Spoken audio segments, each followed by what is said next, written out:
Good evening, everyone. We're going to get started. I've never used a gavel before, so it's my first time. Thank you, everyone. Welcome to this evening's Planning Board meeting on April 12th at 7 p.m. It's great to be back in person. This is our second month back in person, and it's great to have so many in attendance this evening. We'll open up our meeting with just a roll call. Do we have to do a roll call vote anymore?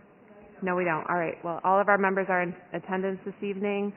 Our first public hearing is not scheduled to begin until 7:15, so as we customarily do, we will jump down to the old/new business section of our agenda. We will take up first the minor modification for 1010 Washington Street, file number 83-31, on behalf of South Shore Bank. So if the applicant is here for the minor modification, if they could please come up. Good evening. Good evening. Oh, you'll just have to stand in front of the microphone. You can move the microphone, but...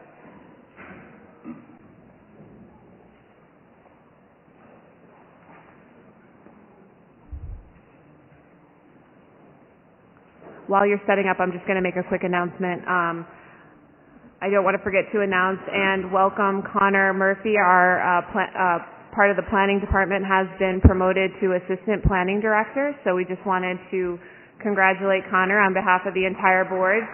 Thank you for your hard work.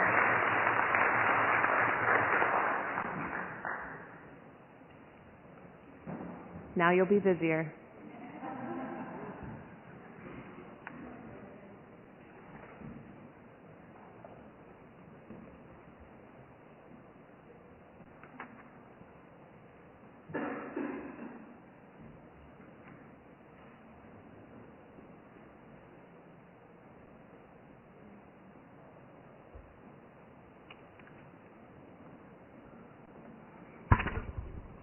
Hear me? Okay. Hi, I'm Pat Magoon. I'm with DeSalle Bergsalo, presenting 1010 Washington Street. So as the board knows, this is an existing South Shore bank. We're proposing to do some minor modifications to the permit on that. We're proposing to do a building addition, some new curbing, and some updated parking striping, and a new walkway. To begin, this is the existing conditions. Pretty straightforward. There's 3 entrances to the site that fronts on Washington Street. There's currently 63 parking spaces, and yeah, it's being used as a bank, and it'll continue to be used as a bank. All right, great, thank you. We do have a staff report. If I could just get an overview from staff's perspective, that would be great. Thank you, Madam Chair. I believe I gave you the prior decision in your packets. Staff revised the staff report on Monday. That was provided to you as well. It's standard pre-work conditions amongst conditions proposed before they receive a certificate of occupancy, and then there's one condition for their as-built requirement before they proceed with a full certificate of occupancy. Okay. Member McCamey, do you have any comments or questions? Thank you, Madam Chair. I note on the staff report that there was not a recommendation for the curbing.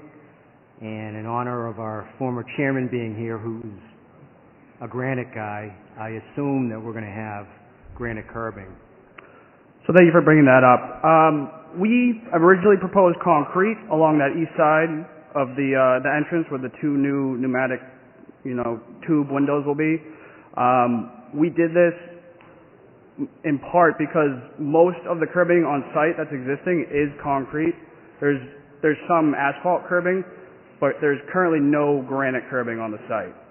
So it was our intent to do concrete curbing for that reason, as well as on another cost benefit, it is cheaper. But the main reason was to keep consistent with the rest of the site. Okay. Does the new assistant director have a comment on that? To be honest, I was sticking in past practice of the board. In addition, the vertical granite curbing along the building provides a safety benefit in a sense. Someone's going to pop a tire before they hit the wall, most likely. That's really the thinking behind that. Okay. Thank you, Madam Chair. Thank you. Member Crowe, any comments or questions? No, I thought it looked good. I guess I was just curious what the 240 square foot addition was for. Yep. Actually, at this time, I'm not sure. I will touch base with the architect on that. Okay. But I think it's my presumption that it's kind of an entryway to open that up a bit, but I can't confirm that at this time. Okay, that's the size of it. I don't think it matters for our purposes tonight. I was just curious if Yeah, you had the nope. answer. Okay, Understood. thank you. Is that it? Okay. Member Grove, any comments or questions? Thank you. Melissa, no plans were distributed to the staff, to the members? I said no plans on this were distributed to the members? I didn't work on this. Was there plans? I believe they were in your box, sir. Yes. They weren't attached to the staff report. There was a packet. Mhm. Yeah, everyone has plans. You want to look? Let me, Would you like a copy of the plans, Member Grove? if you would, yeah.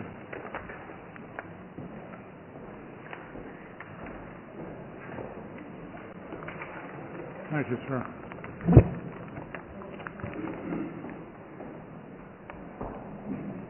I'll give you a minute, Member Grove. I'll come back to you.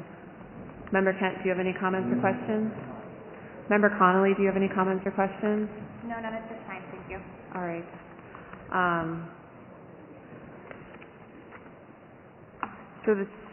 So just a point on the curbing.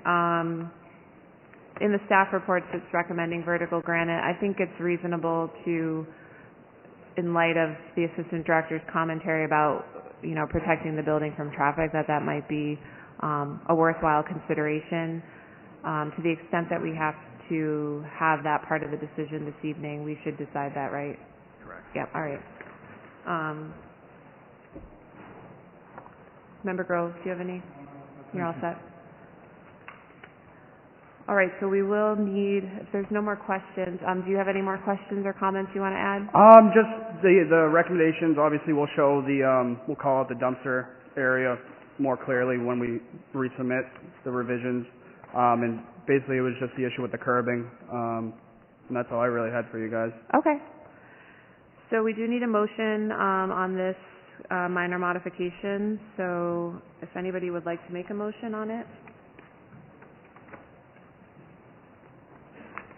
Somebody wants to make a motion and comment on the curbing Yeah, as I guess part of I that. have a question on that. Can we have that be a staff decision after? Or is that something that needs to be? I guess, do we have to continue it if we don't have an answer to that question? Or can we make a decision on the minor modification and have that be something to be determined between the planning office and the applicant? The way I've crafted the proposed conditions is that they would install vertical granite curbing. Okay. So, Do you know if the bank is agreeable to that? Have you talked to them about the granite? I do not know. Okay. But if that's the case to, move forward, we will oblige to that. Would you prefer to continue or to, just from your standpoint, I don't know what the timing is of No, everything. we'll move forward. If the vertical granite is required, Okay. we'll go with that. Then I'll make a motion to approve I don't have the name in front of me of what I'm doing, the 110 Washington Street request for minor modification with conditions as drafted. We have a motion. Do we have a second? Second. All those in favor? Aye. All those opposed? All right. Minor modification granted as noted. That's it. Thank you. Thank you for your time. We have a couple minutes here. I think it'll be a good time to just give an update, as we have been over the last couple months, about the master plan. We have had a community meeting in person in this auditorium area, and we had discussed with the master plan consultant open space and opportunities and challenges with our open space, and it was a very collaborative meeting, kind of a kickoff to some of the public input sessions that we're going to be having moving forward. We have a major public input scheduled for May 21st, is that correct, Melissa? Yes, it is, Madam Chair. So mark your calendars for that. I believe it's a Saturday.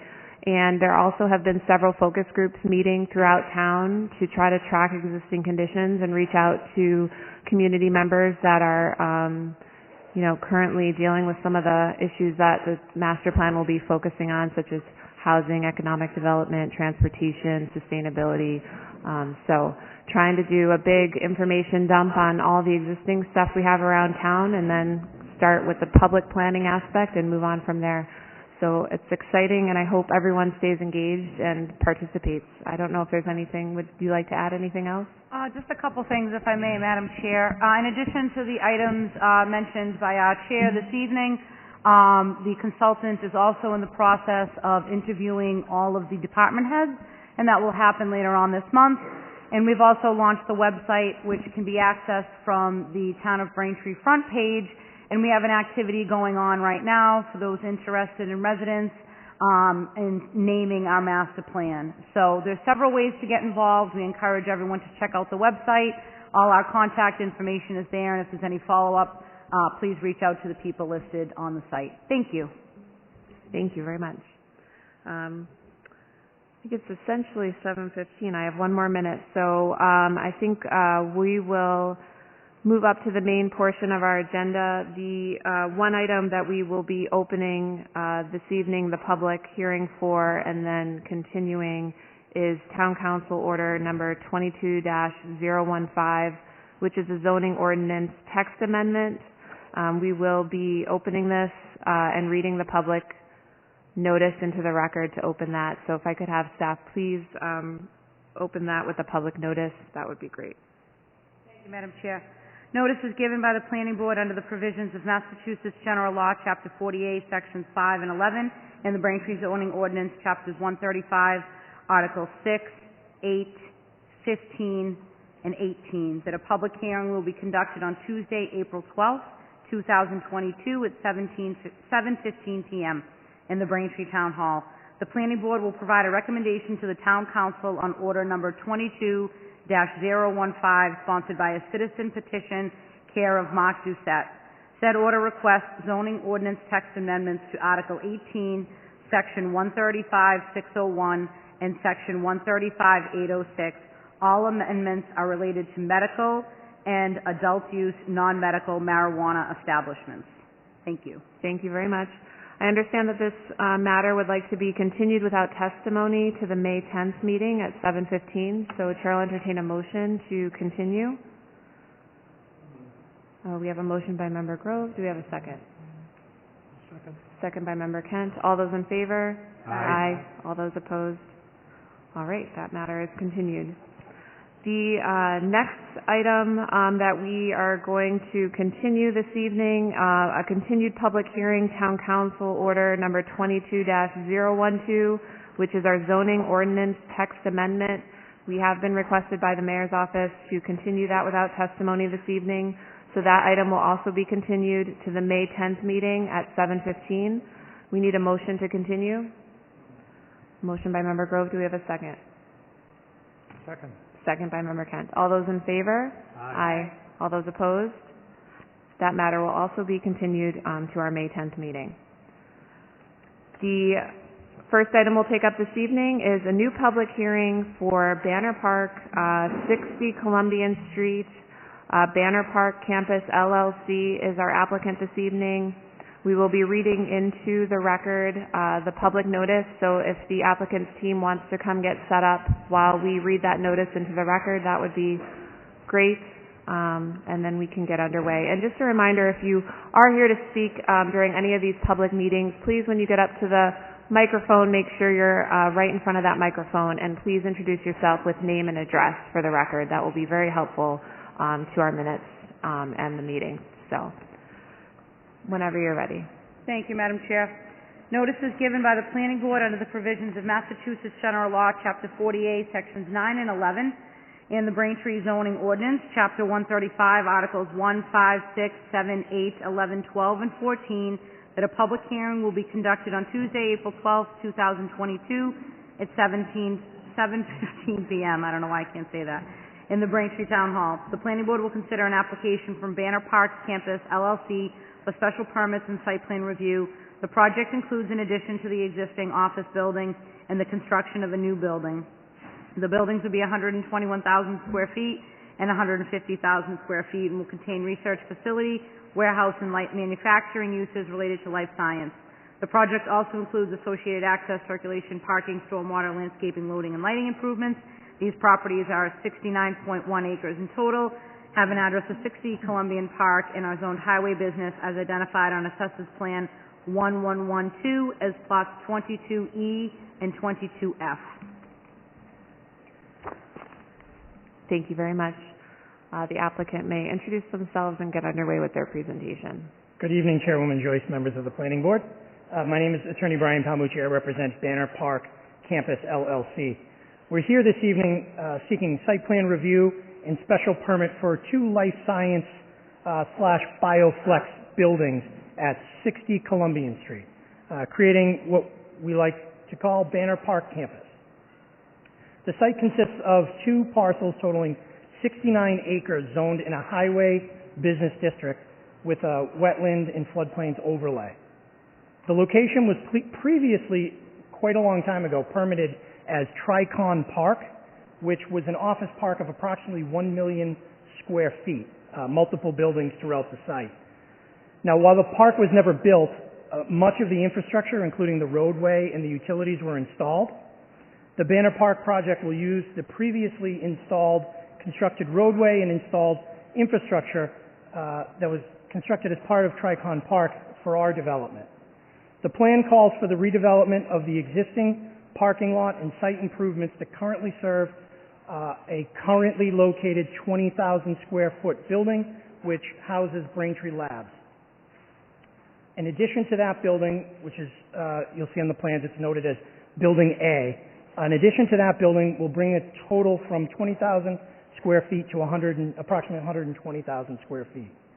The existing drive entering the campus will be extended to provide access to Building A and the newly constructed Building B, which would be 150,000 square feet of warehouse space.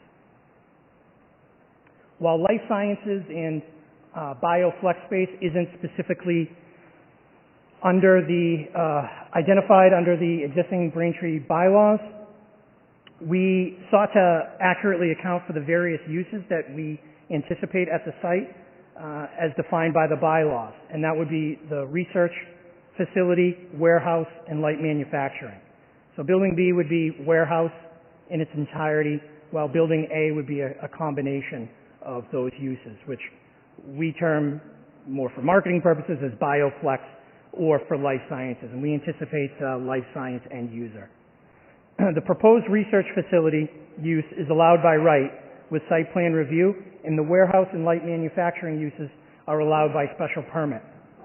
Our plan calls for new landscape improvements to enhance and create a vibrant redevelopment of the underutilized portions of the site. And we're also committed, we sent a letter today to amend an addendum to our filing in which we commit to providing public access to an existing trail system that goes throughout the wooded area on the property. And although the trail system that's been used for quite some time was not created or ever used with the permission of the property owners, we've come to learn its importance to both area residents as well as the New England Wildlife Center, who is a Weymouth abutter. So we're committed to replicating that elsewhere on the site and maintaining public access. Excuse me. The project as proposed complies with dimensional requirements of the zoning code, meeting all setback requirements and providing significantly more open space and parking than is required. The overall site design includes considerations for safe and efficient access for passenger cars, loading and emergency vehicles, bicycles, and pedestrians. The traffic study found the project will generate approximately 792 net additional vehicle trips when compared to the existing use of the site. That includes approximately 91 new trips in the morning and 89 new trips in the evening peak hours.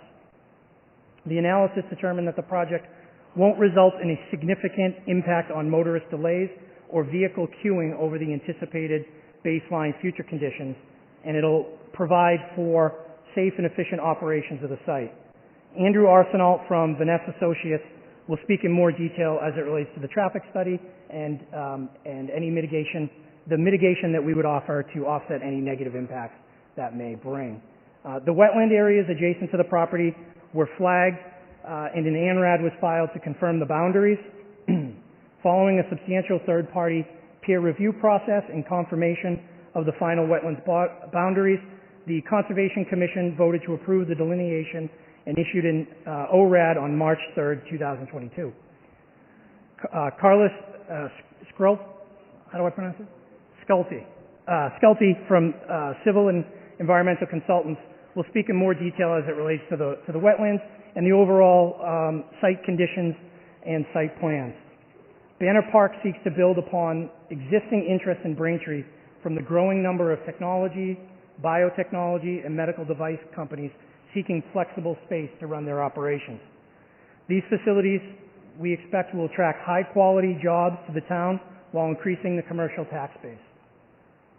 We appreciate that this is just the first step in the process tonight, and as such, along with our filing fees, we've already submitted checks to fund a robust peer review of our submissions, and we look forward to working with those peer reviewers as well as the board and the public to answer any questions and address any concerns that are raised. At this time, I'd like to introduce Alan Mcdonald on behalf of Banner Park Campus LLC, and then we'll get into more of our presentation. Thank you. Thank you. Good evening. My name is Alan McDonald. I'm here to represent the Banner Park Campus project. And just on behalf of the ownership team, really wanted to take a minute to say that we really appreciate being able to come before you today to present this project. We really are genuinely very excited about this project and what it can do. We think it provides a tremendous opportunity for Braintree to be able to sort of bolster and enhance its standing as a real destination within the life sciences industry. And I also wanted to stand up and publicly say further what Brian commented, that we really are committed to a vision that really does try to balance some really exciting, constructive commercial development along with a continued connection with the natural environment that this campus has already been able to sustain. We're very proud of the project team we put together here at every step along the way. They've really done everything they can to put forward ideas about how we design a concept at a campus that is consistent with that concept, and we're really proud to be able to do that. We understand that this is a process, a conversation with the town and other stakeholders within the community. We've enjoyed the conversations that we've had thus far, again, both with town officials and with stakeholders in the community. And again, recognize that this is one milestone along the way, and we look forward to continuing that process in coming weeks. So just wanted to quickly say that on behalf of the development team, and dive into the details with Carlos Sculte.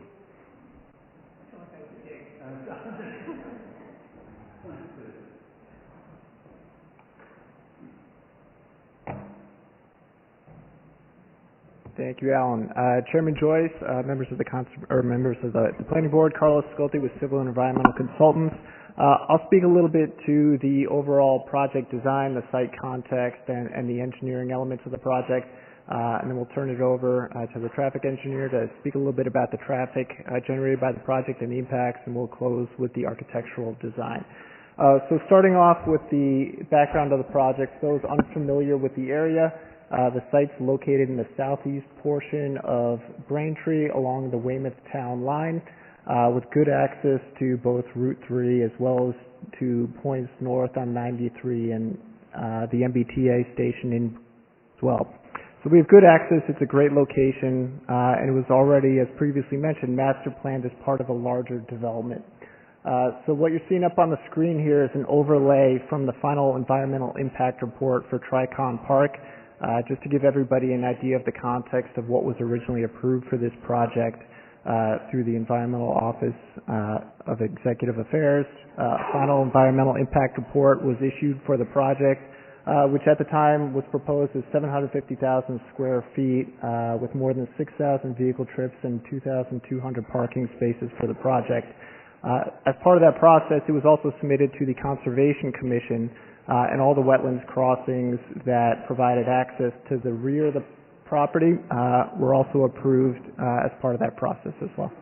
What year was that part? I believe that was 1989 was the final approval for the final environmental Great, impact thank you. report. So again, this is just for context to understand what was previously approved as what part of the initial development was built out as part of.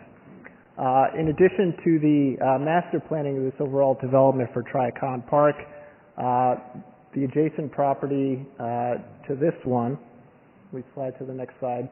So what you see here is the proposed project. So what was built out, the building in the center of the site there is the former Massachusetts State Lottery building. So that's a little bit north of 100,000 square feet that was developed, and then as previously mentioned, there was approximately 20,000 square feet of office space that was also developed on the site. In addition to that, the site was already master planned, and the infrastructure, including all the roadways and the access, were previously constructed and built, providing all the necessary infrastructure and the enabling site utilities and development to be able to support the future development and build out of the overall development. So what you see here is the proposed project. As previously mentioned, there's two buildings as part of this. Building A, which is located on the westerly side of the property. For reference, north is to the left on the page of the screens that you're looking at. So the Weymouth Town Line is on the upper portion of the page or on the east side of the property. So the project is proposing to utilize that existing infrastructure in the roadways and the access that was previously constructed.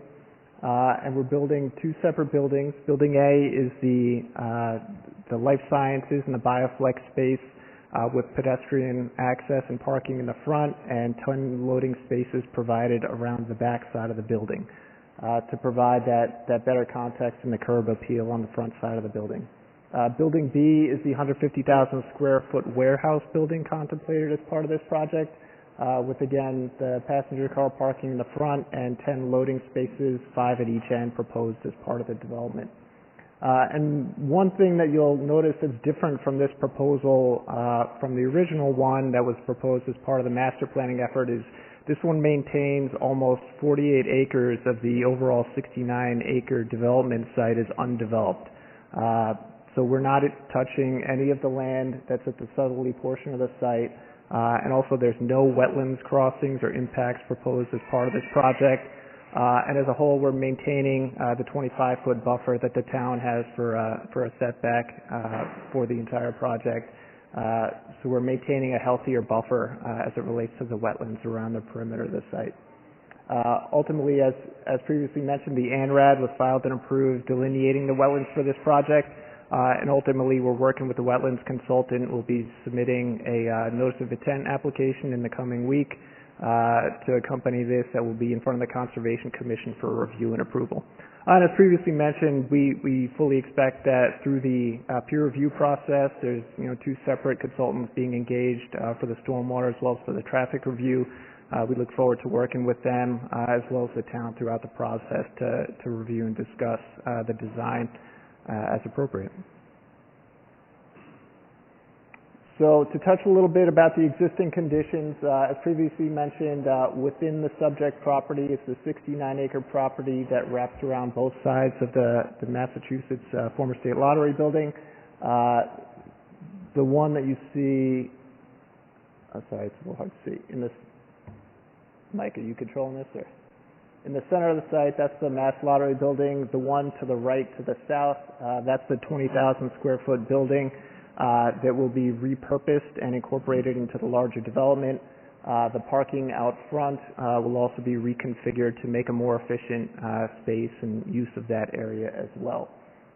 Under existing conditions, you can see the roadway basically provides access to the central portion of the site, along with all the utilities and the stormwater management infrastructure that we'll talk about in a minute. So again, this is another depiction of the site layout showing both of the buildings, and then one element to talk about, as previously mentioned, the proposed project as designed does fully comply with the zoning ordinance for all dimensional requirements.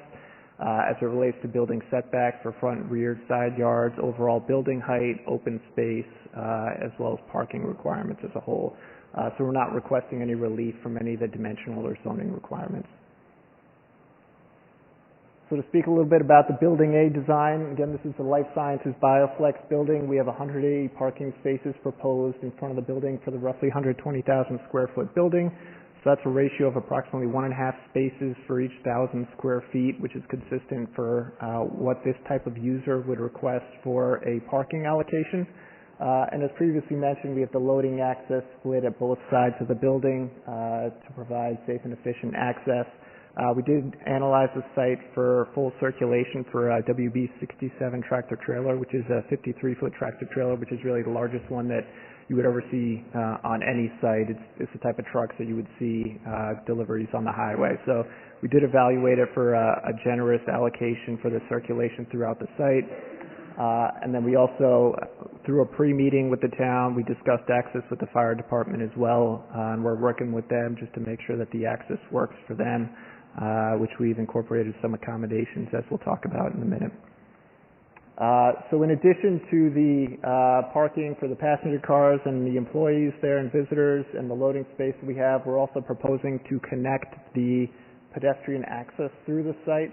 That's one element that also came about through our initial discussions with the town. You could see at the lower central portion of the site, we have a sidewalk that extends to tie into the existing sidewalk in this location here. Currently it terminates. We're proposing to extend that sidewalk to provide access to all of the buildings and throughout the site to provide improved connectivity throughout.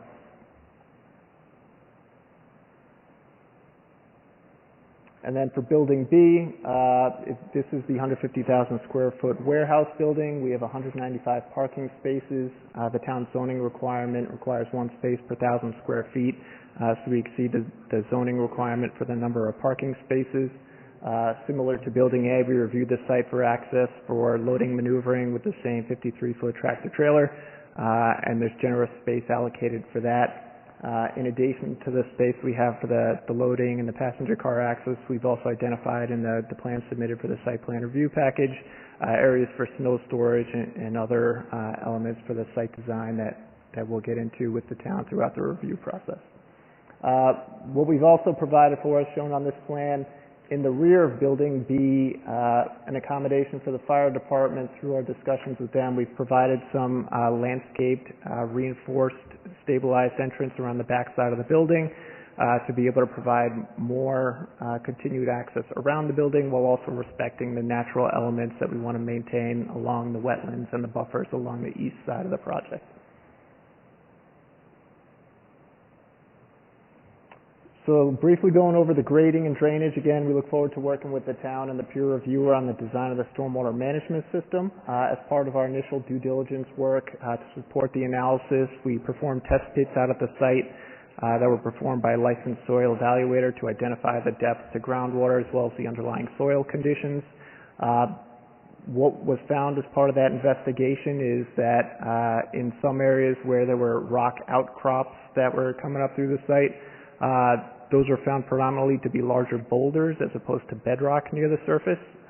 So in most of the test pits that were dug, there was good depth to groundwater, and the underlying soil conditions were fairly good silty sands and sandy silts that would support the design of infiltration system. This is on town sewer, so it doesn't need to be supported by a septic system, so it's really all for the stormwater management design and analysis.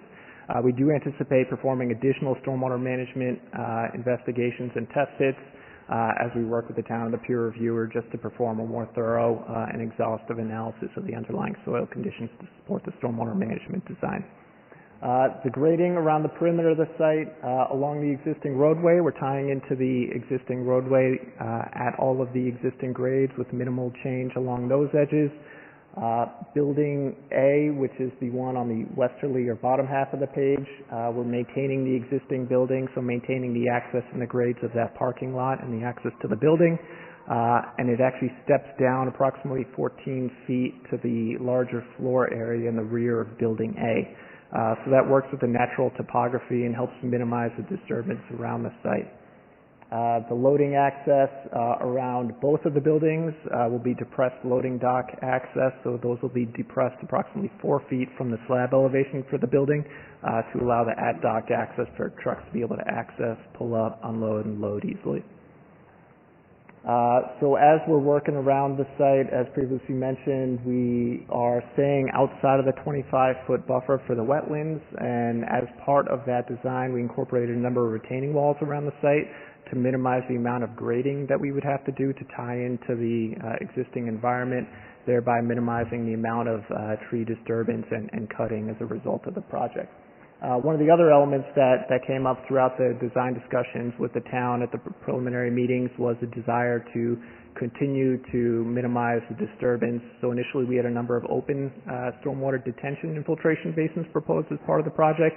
As part of the revisions in the submitted materials, everything has been proposed as part of underground subsurface stormwater management chambers, which helps, again, minimize the disturbance and keeps all of the improvements within the paved areas, which was an additional cost of the project, but we want to be respectful of the environment and minimize the amount of disturbance here. In addition to that, around the backside of Building A and along the access drive, again, we've continued to propose retaining walls that essentially minimize the disturbance around the entire property, maintaining that 25-foot buffer. Briefly talking about site utilities, as previously mentioned, the overall site development was master planned to support more than 750,000 square feet of development. The project is proposed is significantly well below the original master planning efforts. So we did review the capacity of the existing sanitary sewer system, which has more than enough capacity to support this development as well as any other contemplated developments for the larger development, including anything that happens on the former state lottery building. There was a proposal in front of the town previously that was reviewed and approved for redevelopment of that site as a medical office building. So all of that development that has been reviewed and previously approved by the town has been incorporated and considered as part of the capacity analysis for both the utilities of this project as well as for the future traffic generation that the traffic engineer will speak to in a minute. Other utilities that are available, there's existing water main and a system that's located within the site access drive. We will connect to that and continue to extend it around the site. We'll actually loop the system, installing a number of fire hydrants for additional fire hydrant protection for the buildings, which will be fully sprinklered in accordance with the building code. And the looping will also improve the flow, the water quality, as well as the pressures. Now that the weather's cleared up, we'll be able to do a hydrant flow test just to be able to confirm pressures, which we were unable to do over the winter due to the freezing conditions. Other utilities that are also present, fully constructed in the roadway. There's electric served by Beld, as well as telecommunications services, Verizon, Comcast, as well as Crown Castle fiber optic services in the roadway too. So all the infrastructure that's needed there to support the development is already there. We're looking to connect to it and basically complete the original vision on a much smaller scale. The landscape architecture, where there was a robust package included as part of the project here. Here's an overview of what's proposed. So basically, coming into the site development, there's 2 lanes of access in either direction, 2 lanes in, 2 lanes out on the main access corridor. It has a boulevard feel, a very generous landscape median in between the ingress and outgoing traffic, which will be continued, and the same theme will be brought into the development, providing that boulevard feel for the development. It will be replanted with similar landscaping that's there today. And will also be supplemented with additional landscaping around the front of the proposed buildings in accordance with the zoning requirements for the code. In addition, as part of the landscaping design, there was elements included into the essentially amenities of the building, which include a gathering area as part of Building A, which we have in the northeast corner of the building here. It's a patio area that would be used by that facility that allows people to interact with the outside environment and enjoy the community here for Banner Park, as well as supplement the existing landscaping and continue that boulevard feel between both buildings with a combination of various deciduous and evergreen trees as well as lower level shrubs to complete the landscape aesthetic. We are working with the wetlands consultant as well as part of the notice of intent application. We're identifying the existing trees that will be impacted as part of the project, and with that will come a tree replication and mitigation plan as well. So that will be forthcoming as part of the notice of intent application that will be in front of the Conservation Commission. That will spell that out in more detail. There was also a site lighting and a photometrics analysis that was provided. I don't expect anybody to be able to read this, but it's certainly in the application in more detail, just documenting that the appropriate levels of site lighting are provided in and throughout the development, and also documenting that the light doesn't spill into the adjacent properties. Although there is a generous landscape buffer provided around the perimeter of the development, it does show that the lighting is provided at safe and effective measures within the site and doesn't impact adjacent properties. And with that, I'll turn it over to Vinass and Associates to talk about traffic. Good evening, everyone. For the record, my name is Andrew Arsenault, business address 35 New England Business Center Drive in Andover, and I'm representing Vinass and Associates. We performed the transportation impact assessment in support of the project. Tonight, I just want to give a real brief overview, recognizing that the report itself, as mentioned, will be peer-reviewed, and we'll work with the city staff and the peer reviewers to address any issues that may arise from that. As I mentioned, we performed the study in coordination with the towns of Braintree and Weymouth and with MassDOT. We were actually able to use pre-COVID traffic observations to perform our technical analysis, and based on that analysis, we found that the project itself would not result in a significant impact on motorist delays, acknowledging the capacity constraints along the corridor today. We did not find any apparent safety deficiencies, and the lines of sight were sufficient for safe and efficient access. This is just a schematic of the roadway network showing just the infrastructure. There's sidewalks intermittently, that's the orange dashed lines, intermittently along one or both of the study area roadways. The travel lane widths are approximately 11 to 12 feet wide with additional turning lanes at the intersections. This is all very typical of a urban-suburban setting. I wanted to point out that we are aware of the corridor plans along the Columbian Street, Grove Street corridor, and I'll touch a little bit more on that later.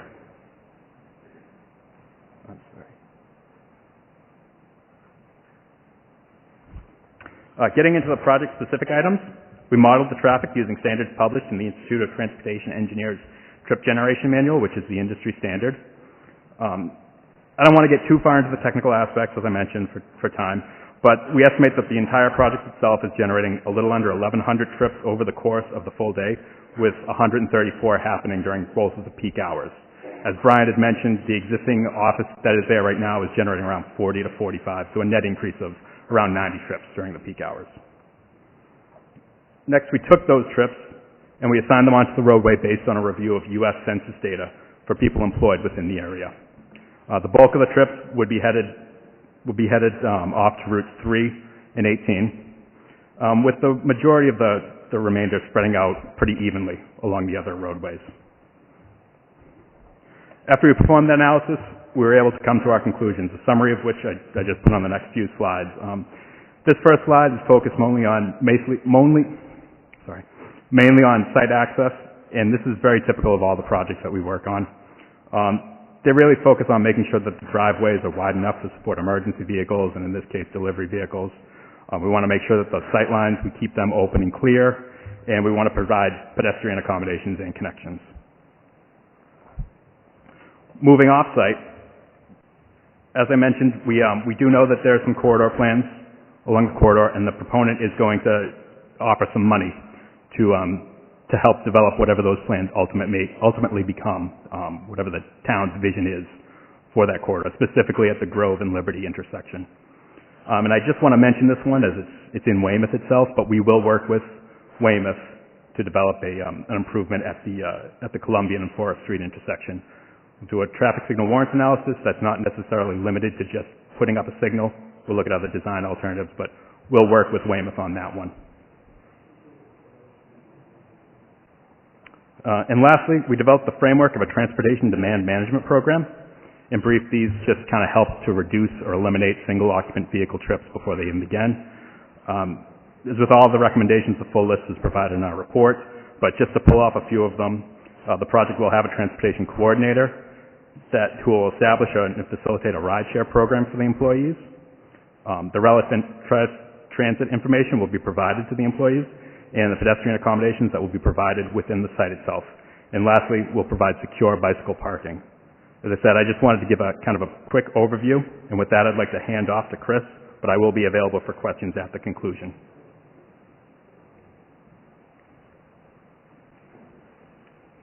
Good evening, everyone. For the record, my name is Christopher Ladd with CI Design. We're the architectural firm leading the build and design for the development. And I'll be brief on that. There's a lot of information that's already been discussed. So the architectural design was developed to reflect the vision of a life science, biotech, bioflex campus. What we did is we incorporated warm natural materials in connection and combination with glazing to break up the facades.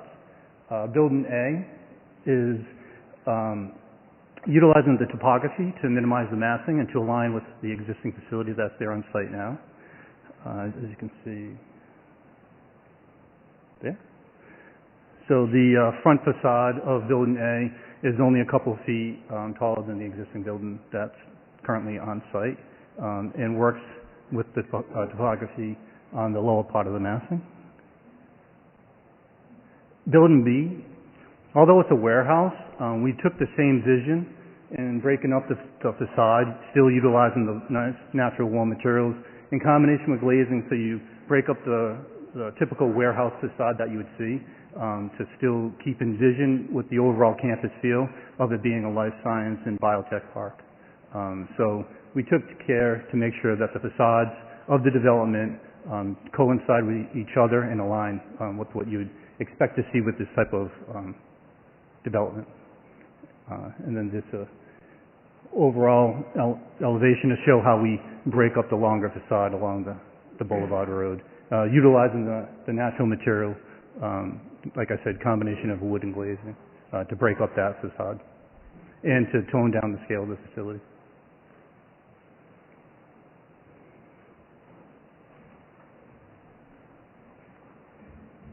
Thank you, members, for your patience. That's the extent of our presentation. We'd be happy to entertain any questions that members of the board may have. Great. Or just sit down and be quiet. Thank you very much for the presentation.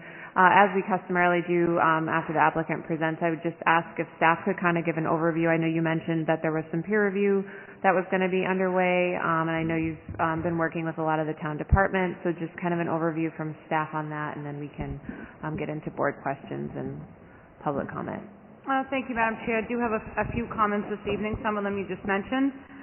We do have our peer review consultants here with us this evening. They were just awarded those contracts. We have Rob and Micho, if you wouldn't mind standing up. Bob from MDM, he will be doing the transportation portion of the peer review. And then we also have Deb Keller from Merrill Engineering, who will be doing the stormwater piece in coordination also with the notice of intent that's going to be filed with the Conservation Commission. So the plan is to get the peer review going and get some preliminary comments. We've had 2 meetings so far with the Banner Park team. They've been very responsive to the comments that we've had thus far. So looking forward to working through the questions and comments that come up to refine this proposal and address any issues that come up through the peer review and also address any comments from the board members. I did not prepare a staff report for the meeting this evening. I will be putting something together for the next meeting outlining issues unrelated to the stormwater and traffic that are within the board's purview for their review as well. Thank you, Madam Chair. Great, thank you very much.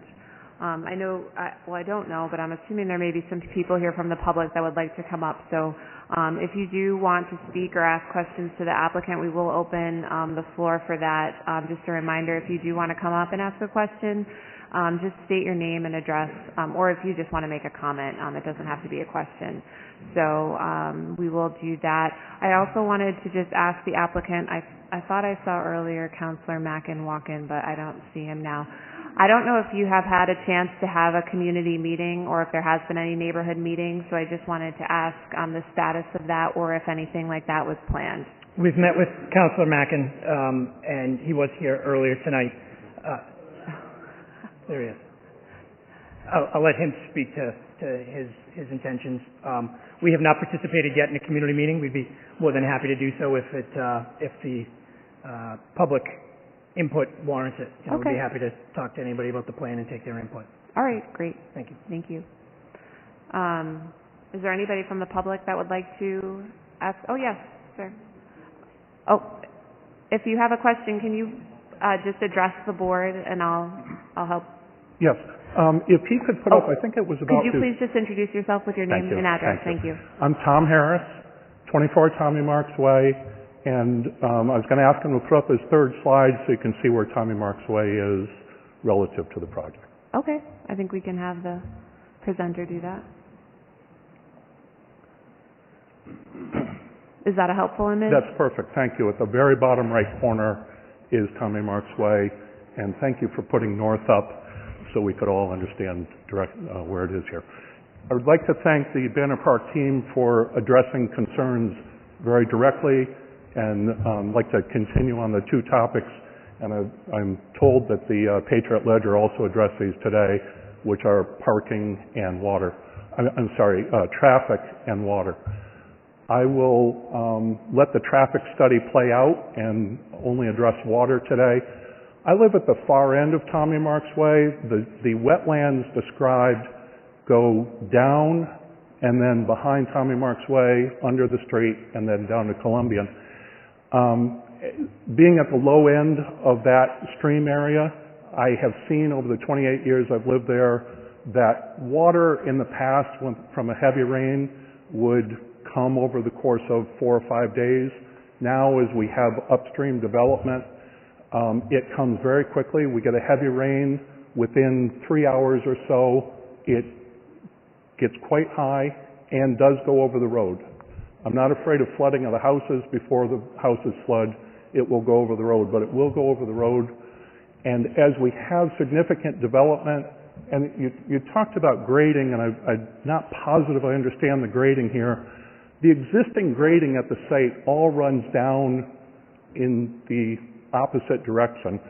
As I understand, if I understand correctly, the grading from this will run off into the wetlands and create much more rapid runoff that creates that kind of very high, quick high water. So I'd ask the planning group to consider the impact of that rapid impact with the hydroengineering study. Thank you. Great, thank you very much. And as part of our drainage peer review, we will have an independent review of the stormwater design, which will be looking at exactly what your concern would be. So hopefully that helps. Good evening. My name is Robert Luongo. I'm the planning director for the town of Weymouth, 75 Middle Street, Weymouth. Good evening. Obviously, this development is going to have tremendous impact on the town of Weymouth. I would gather that it will have more impact on Weymouth than it will on Braintree. Every abutter to the north of the development is Weymouth, either business or residence, except for, I believe, Granite Academy, which is in Braintree.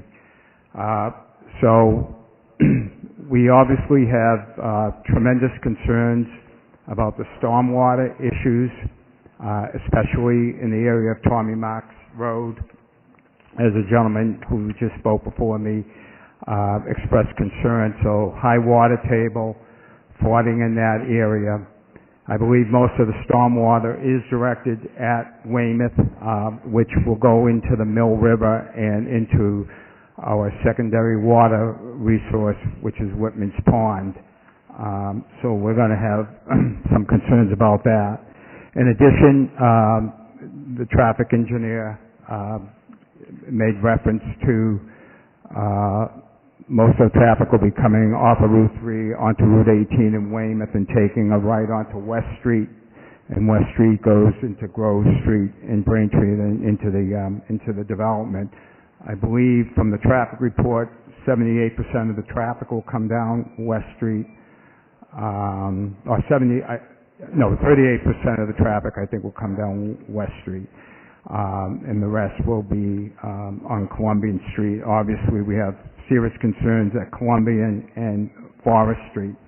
So the town of Weymouth will be engaging its own peer review, both for stormwater and traffic management, and I'm assuming the hearing will be continued, obviously. But we will hope that the developer will engage the town of Weymouth in some robust discussion, not only with appropriate department heads, but also with residents that are going to be affected by it.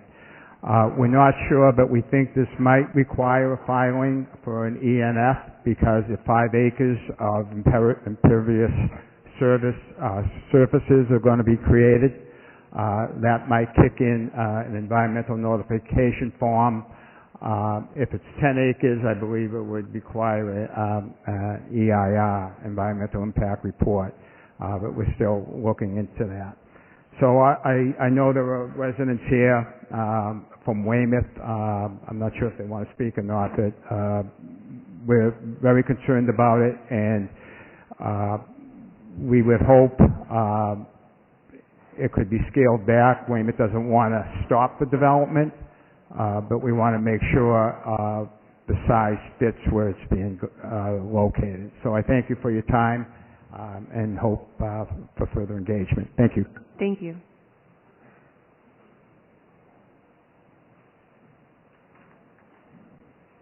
Good evening, Council, Planning Board. My name is David Tower. I live at 69 Tommy Marks Way.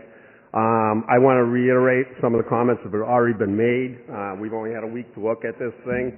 It is directly in our backyard. There are conservation issues, of course. We talked about the water that's going to run off. That's already a problem area. I believe there are vernal pools out there that habitat the peepers, which are out. We have over thousands of them out there. We have frogs. We have spotted turtles. I've seen them all in the neighborhood. So I'd like some consideration as far as all that runoff is all heading back out the southeast corner of the building from both of those buildings, the whole parcel. And as Tom mentioned earlier, that all goes down Tommy Marks Way. The stormwater presented, I guess they'll go further with that. More important, I think, is quality of life.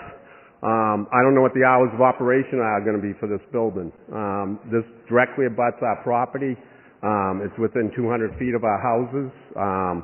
I don't know the hours of operation set by the zoning or the planning or the ordinances in Weymouth. I'd like to think it's 7 to 5. Construction as well, weekdays, not just, we don't want to listen to construction on the weekends. We have lighting that'll be out there that'll be intrusive to our properties.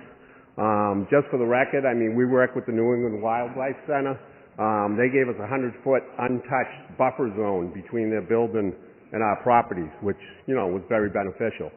I would like to think that maybe they could look at this project, maybe move the building a little bit and offer the same type of consideration. They talk about, the loading docks. There's like 19 loading docks at these two buildings. Backup beacons. These are all tractor trailers. These are things we're going to listen to, okay? They're right in our backyard. I don't know if it could be considered. We might want to consider some type of sound barrier, an 8 to 10-foot sound barrier on the whole side of the building maybe. We got generators that are sitting right in my neighbor's backyard. They could be moved to the other side of the building where they're, less noise. These are just a few of the things that come up. We've had a week to look at these plans. Traffic, I've heard the traffic reports. I don't know if you people have driven on Grove Street or whatever. It's backed up. You got 2,500 parking spaces here, and you got 19 loading docks. And when I hear numbers like there's going to be 90 more cars on the street, that just doesn't make sense to me. We can't get out of Forest Street now. We'll never get out of it when these places start opening up and dumping out. So these are just some of the things I'd like to be considered. Maybe we can look at downsizing, moving the building, moving the loading docks to the north side of the building so we don't have to listen to the trucks. I didn't notice any dumpsters here. I don't know where they're located. You know, is there going to be odor? Is there going to be, you know, they're going to be emptied in the middle of the night? You know, these are things we'd like to have the answers for. And I'd appreciate, you know, the time, you know, the energy of this board and, you know, the developers to try to work with us and let us know what's going on. And, you know, maybe we can modify this and, you know, make it work. You know, we did it with the Wildlife Center. We'd like to do it with you guys. So I'd appreciate any of that. Thank you very much. Thank you very much.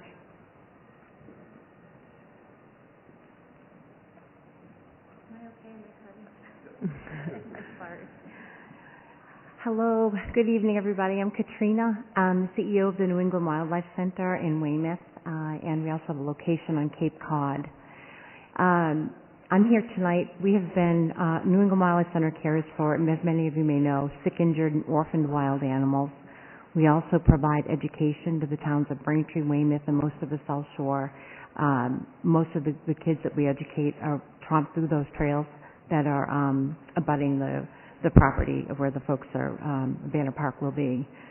We also are a community organization, so we have ties to the community from Norfolk County inmates to disability groups, et cetera. And I say this because we're a real staple of the community.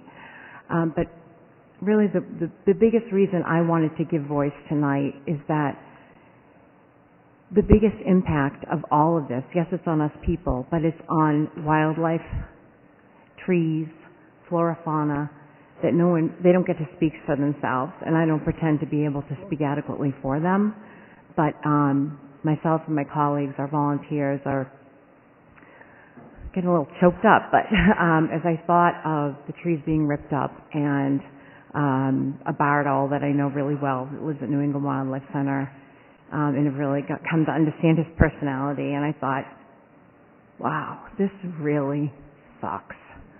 Having said that, we are very, very realistic that this is going to go through.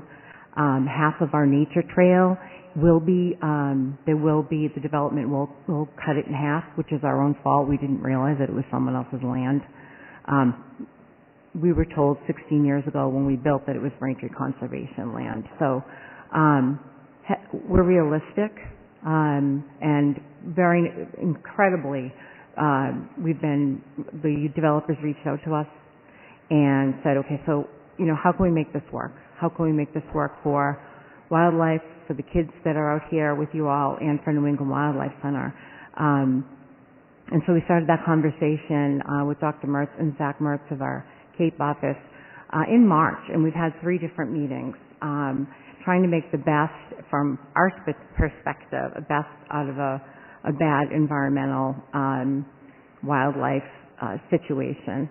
These are a terrific group, and we've submitted a proposal to them, asking them if wetlands could be donated to New England Wildlife Center, even though I know they're already protected, but we could use them in education and also ask for funds to build a nature trail around them. So our hope is that they will shine favorably upon us, and although we're not going to be jumping up and down, you know, they've been terrific to work with, and we're grateful and hopeful that we'll be able to work something out. So thanks so much for letting me speak.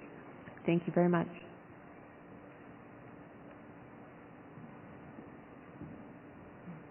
Good evening. My name is Carol Murphy. I live at 77 Tommy Marks Way. I am in a butter to the proposed Banner Park project, and I come before you tonight in order to vehemently protest the approval of this special program project, especially for Building B. The proposed site of the 150,000 square foot warehouse will only be 100 feet from my lot line. The warehouse plan incorporates 2 loading docks to accommodate tractor trailers. Again, 100 feet from my property line, my backyard. The placement of generators, dumpsters, and utility accommodations are all at the rear of the warehouse proposed site, facing my property. The fumes, the noise from the tractor trailers that will be created are a serious concern for both air and noise pollution. The industrial lighting faces my bedrooms. This is an inadequate, the 100 feet is an inadequate buffer zone between this proposed commercial site and my residential property. The original plan for Tricon Park that the Braintree Planning Board approved addressed concerns of both commercial and residential abutters at that time. This plan does not. This plan makes no accommodations to mitigate sight, air, noise, health, traffic, and wetland issues. I believe that this proposed project, as it is currently proposed, will seriously devalue both the value of my property and the quality of life for my family. It is literally in my backyard. I ask that this board give serious consideration to the concerns that I presented to you tonight. And I ask that this project be asked to make appropriate accommodations for both the commercial and residential abutters that are affected by this proposed project. Thank you. Thank you very much.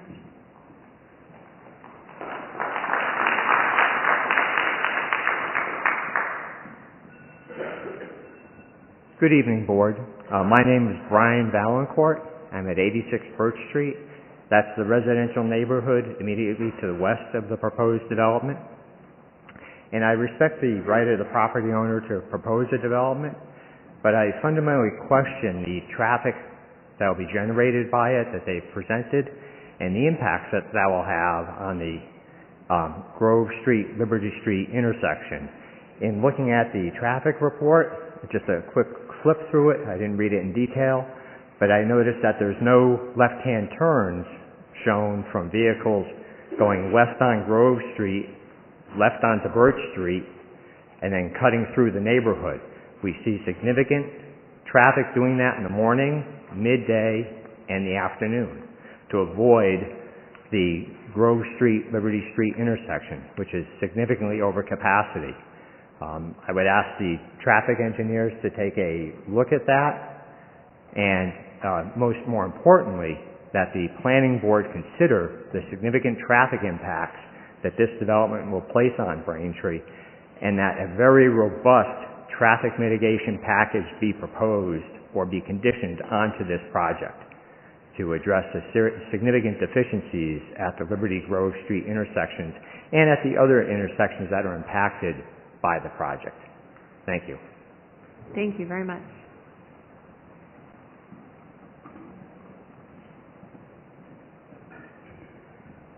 Good evening, Board. My name is Jeremiah Murphy. I live at 77 Tommy Marks Way, Weymouth. I am the closest abutter to the warehouse in the plan shown for 60 Columbian Street. One look at the plans for Banner Park, it is obvious that my household will be the most impacted by the warehouse, and the parking lot will be 100 feet from my fence. Not to mention 18-wheeler trucks, loading docks facing my backyard, and generators placed directly behind us. I'd like to address some concerns of my own, and also one shared with my neighbors. The greatest concern is the inadequate setback. I have some pictures I'd like to share with you that show the proximity of the rear lot and will put my home in perspective. I've also looked at the drainage plans. They show several catch basins in the rear of the parking lot of the proposed warehouse. These basins lead into an outfall that dumps directly into the wetlands behind the homes in Tommy Marks Way. My neighbors and I have sump pumps already, and this will add water to an already high groundwater table. Tommy Marks Way is a brook that crosses the road.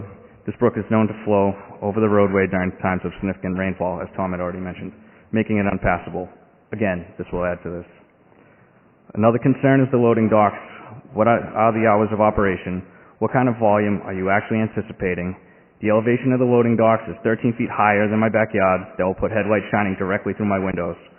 Other concerns will be drop in property value, impact on living conditions such as air quality, noise from trucks running 24/7, traffic on Forest and Columbian, which has already been mentioned and already been evaluated as overcapacity. I'm just scratching the surface as why this project is wrong for the area. These are all genuine concerns. They are significant and far from petty. We hope you don't view them as such. Please do not let a project like this go through without special accommodations for the abutters. Thank you. Thank you very much. Did you say you had photos? I do. Sorry. If you want to leave them, you can leave them. We could pass them, or you can leave them for the record. Thank you very much. I appreciate that.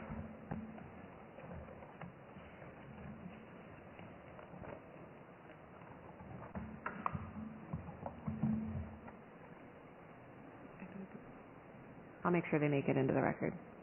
Thank you for your commentary.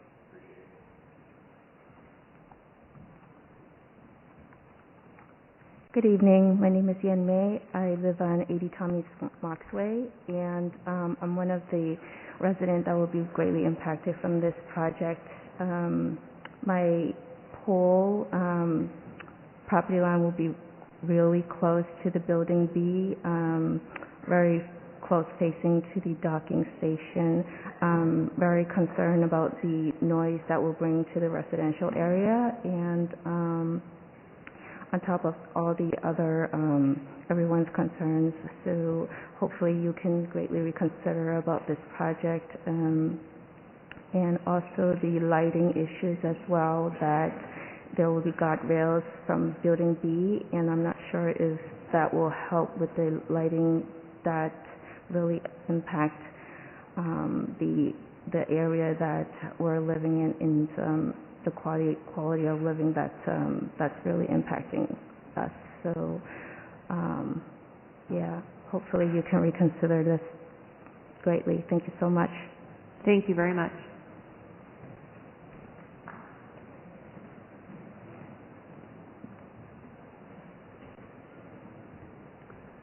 Hello, my name is Kathy Swain, and I live at 134 Mill, which is off of West Street. West Street, I have a flyer here from 1999 entitled West Street and More. And at that time, Commerce Park was coming into being, which is in Braintree, but West Street, again, took the brunt. Most of the traffic gets off of Route 18, goes up and takes a right. At that time, actually, when they put the lottery building, they had a sign that pointed down West Street to go to the lottery. So a lot of people got trained to go that direction to get to the lottery building. We had Frito-Lay, 35,000 square feet, 15,000 office feet, Caradona, 26, 6,000. We had the Postal Annex, we had Lincoln at Braintree, and we had the Messina property that hadn't yet been developed, and I see a huge project in there now that I think is being built. Is there a project? Change, ma'am. Caradona has been re-tenanted, and Ma Scaffolding is located at the first property on the right. I think it's 201. Okay. And Channel Fish Processing, I think, is up there now. They're in Caradona. Okay. Yep. So in 1999, there was a traffic study done by Frito-Lay. Did Braintree have any record of that traffic study? Files, yes. Great. So, as you can see, West Street's been really impacted by development, and I have some real concerns about the traffic numbers that I heard tonight. I heard a number of 792, and then I heard a number of 11,000. So I don't really know what the numbers are. We also haven't taken into account the fact that Mass General is going into the lottery building, and I'm assuming it's going to be a medical facility with people coming and going all day long for apartments. Now, Weymouth does have a Mass General Brigham Women's Building, Harbor Medical on Stetson, with a very large parking lot that is full all day long. The amount of traffic that goes in and out, because you figure people have appointments every 20 minutes to a half hour, that's going to have another big impact on West Street and Braintree and Weymouth with people going back and forth to appointments. The access that people are going to go is off Route 3, and as it would be today, when I went to get off Route 3 at 3:30, I couldn't get off the highway. I was actually stopped on Route 3 because Route 18 had backed up all the way to the highway. There's some real safety concerns.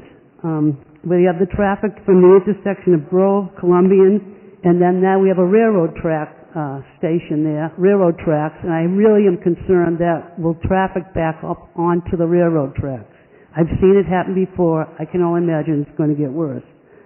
And again, I mentioned Route 3 today. The traffic actually backed up onto Route 3. They mentioned secure bicycle parking, which is a great idea if people don't get killed getting in there. There are no sidewalks.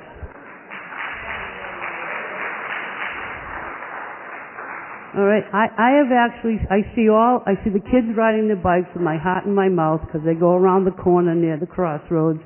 And what really upset me last summer was I saw someone in an electric wheelchair with one of those orange flags driving down right in front of that building, I think trying to get down to either the market or Zach's Pizza or something like that.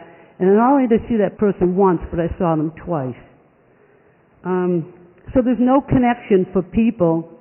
If there's going to have walking trails, there's no connection for people to get to those trails without driving. There's no way that they can get in there unless adequate sidewalking is put in.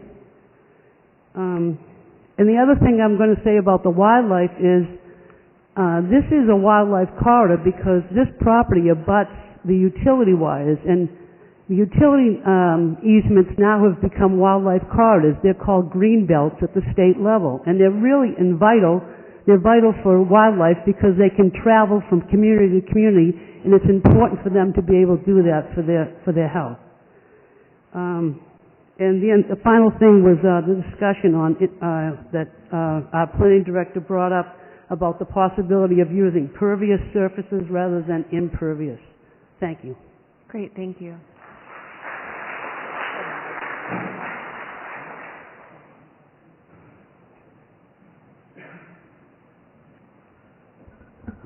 Good evening. I'm Frank Morris. I live at 85 Angela Road. I've heard everybody's concerns tonight about the environment, the traffic, and they're all legitimate. I live in the area. I see all the lights at night from the loading dock. I can hear them. But my biggest concern is it's going to be a bio building. Does anybody know what's going to go on in there? I've managed bio labs, and I mean, are there going to be strobe fans on the roof? Are we going to get impacted with the exhaust? What kind of chemicals? I mean, I haven't heard anybody talk about that, so kind of like to throw that out there and bring it up. So, that's pretty much all I'm concerned about. Where it is going to be a science building, what are they doing? So, and we really don't want those fumes in the air and the wind blowing. It'll be worse than the Baird McGuire burn. So. Okay, thank you.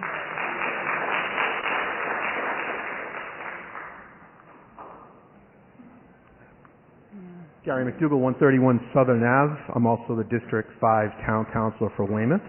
I represent a lot of folks here from Tommy Marks, Somerset, some on West, Columbian.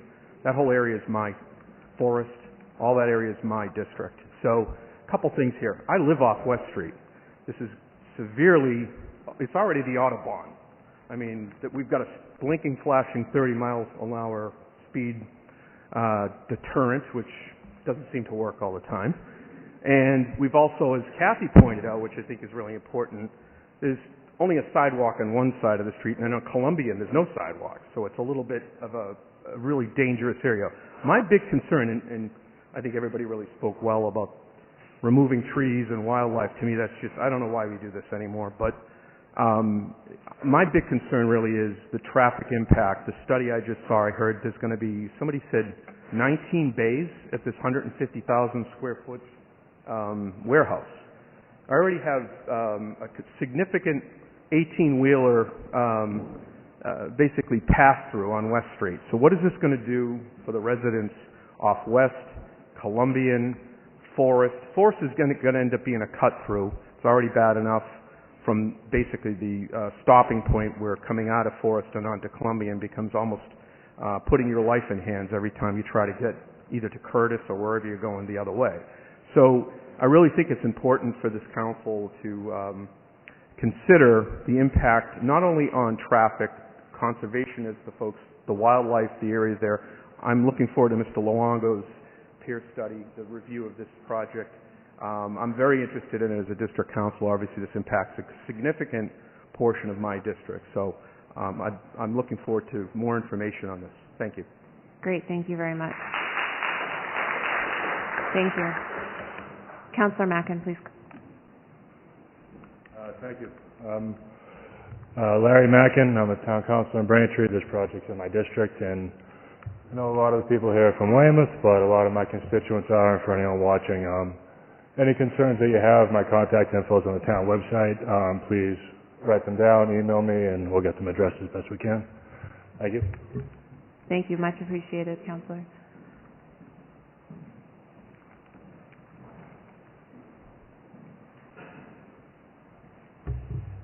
Hi, everyone. Dennis Sharland, Teaberry Lane in Braintree. Wondering, and it sounds like maybe folks access them, I just didn't know where to get them. Are these materials that were shown available? Or would they be?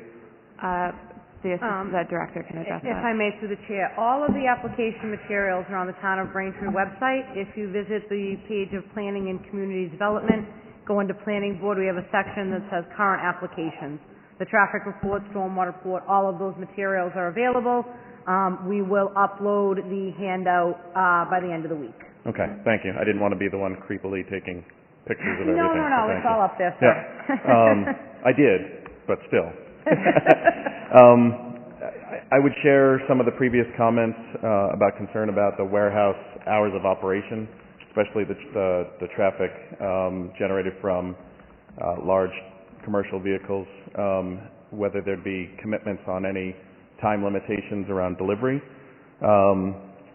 Wondering if there's an estimate of the number of employees that would be both inhabited in these buildings as well as the repurposed lottery building with the Mass General, because I don't think the traffic study would have taken into account the historical traffic generated from the lottery building, because it was probably closed by the time the original study was performed.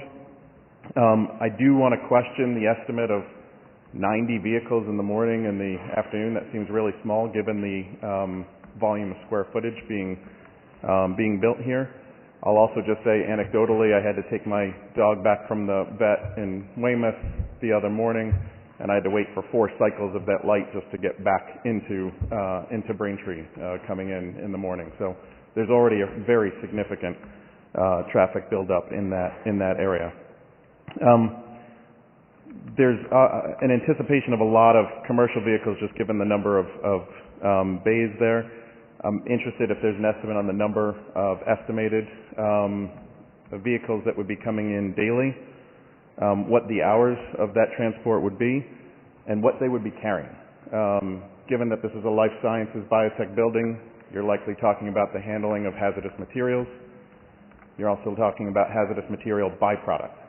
Whether that is disposed of on-premise or taken off-premise, really interested in understanding what the impact would be of that and what those materials would be.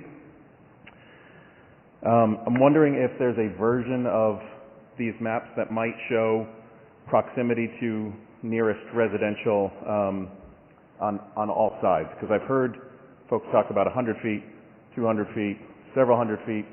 You know, it might be helpful and maybe quell some concerns, because I think that there's probably more buffer than some think on some sides versus others. So maybe just a recommendation for any of the public meetings could be helpful to see what the distance really is.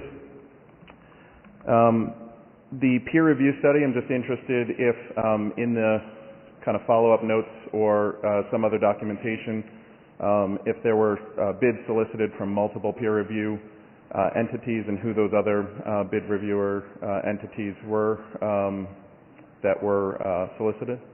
If I may, through the chair. For this particular peer review, we had used Mr. Michaud and Ms. Keller for the Liberty Grove CVS project. Okay. And we felt as though these projects were close enough, and them having just completed that review and understanding the connection between the traffic network there. We're using the same consultants for this project as we did on the CVS project for that reason. What was the cost of the peer review analysis? I don't have the bids with me today, sir, but if I can send those to you. Okay. Yep. Because if they exceeded the $15,000 threshold, would it have required multiple bids? No, that doesn't apply to peer review, sir. This isn't a public procurement process, Okay. and it's not the town's money. the money's put on deposit by the private developer and the special requirements in the Massachusetts general laws. We're not subject to procurement, and we're not subject to obtaining any bids. Okay. And then I was happy to hear that there's a significant number of acres that are being undeveloped. I would ask if there would be a commitment from the ownership group to leave the remaining 45 acres undeveloped, because just because they're asking for approval here now doesn't mean that they wouldn't come back and ask for additional approvals or additional growth later. Thank you. Great, thank you very much.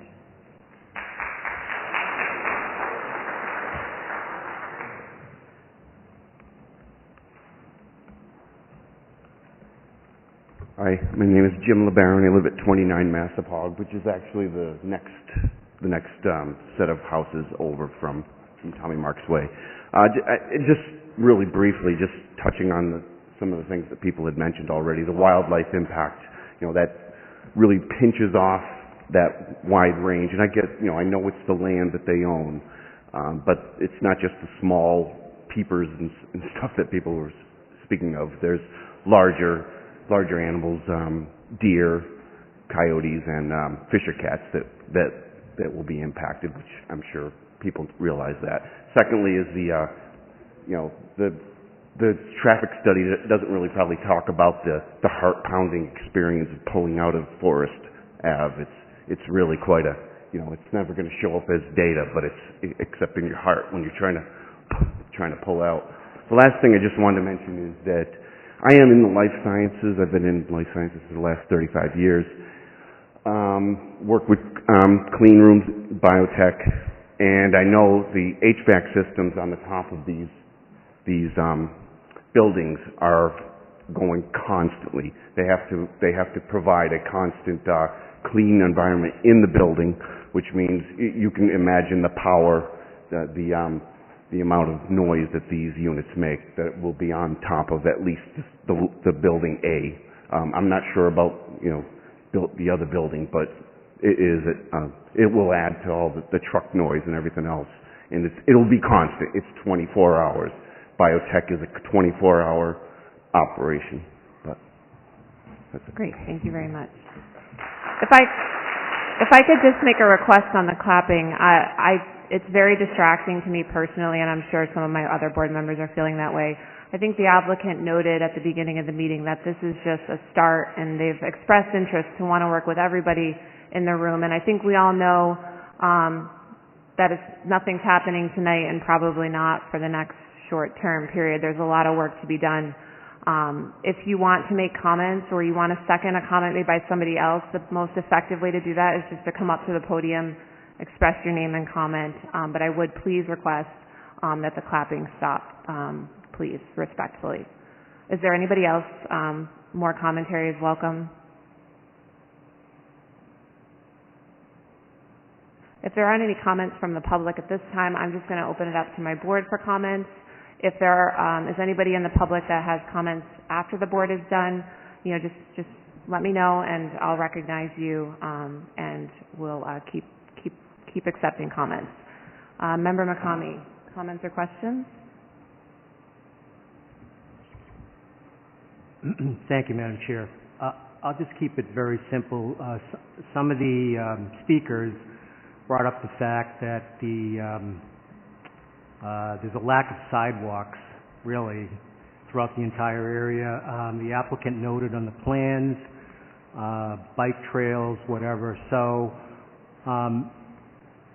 there was a comment made that there was going to be access by the public to the site, and the Wilderness Center sounds like something's being worked on there. So I guess I just asked for a little bit more explanation. Is given the lack of sidewalks and other access, is the plan to allow the public to utilize the site, that they drive in and park, and whatever trails are there that you create or may be there today, is that how they're going to benefit from it? Member McCamey, the public can access it however the public chooses to go. They can access it by car. As we showed on the plans, we're extending the sidewalks throughout the entire site so that there will be safe pedestrian access. In terms of building a sidewalk to everybody's neighborhood, that's obviously beyond our scope, but we can build a sidewalk through our land and throughout the project. And then also we're more than happy to make a significant contribution to the improvements as they would relate to Columbia Street proper. And if the town chooses to put sidewalks or improve sidewalks in that area, we'd be happy to participate with that. Okay.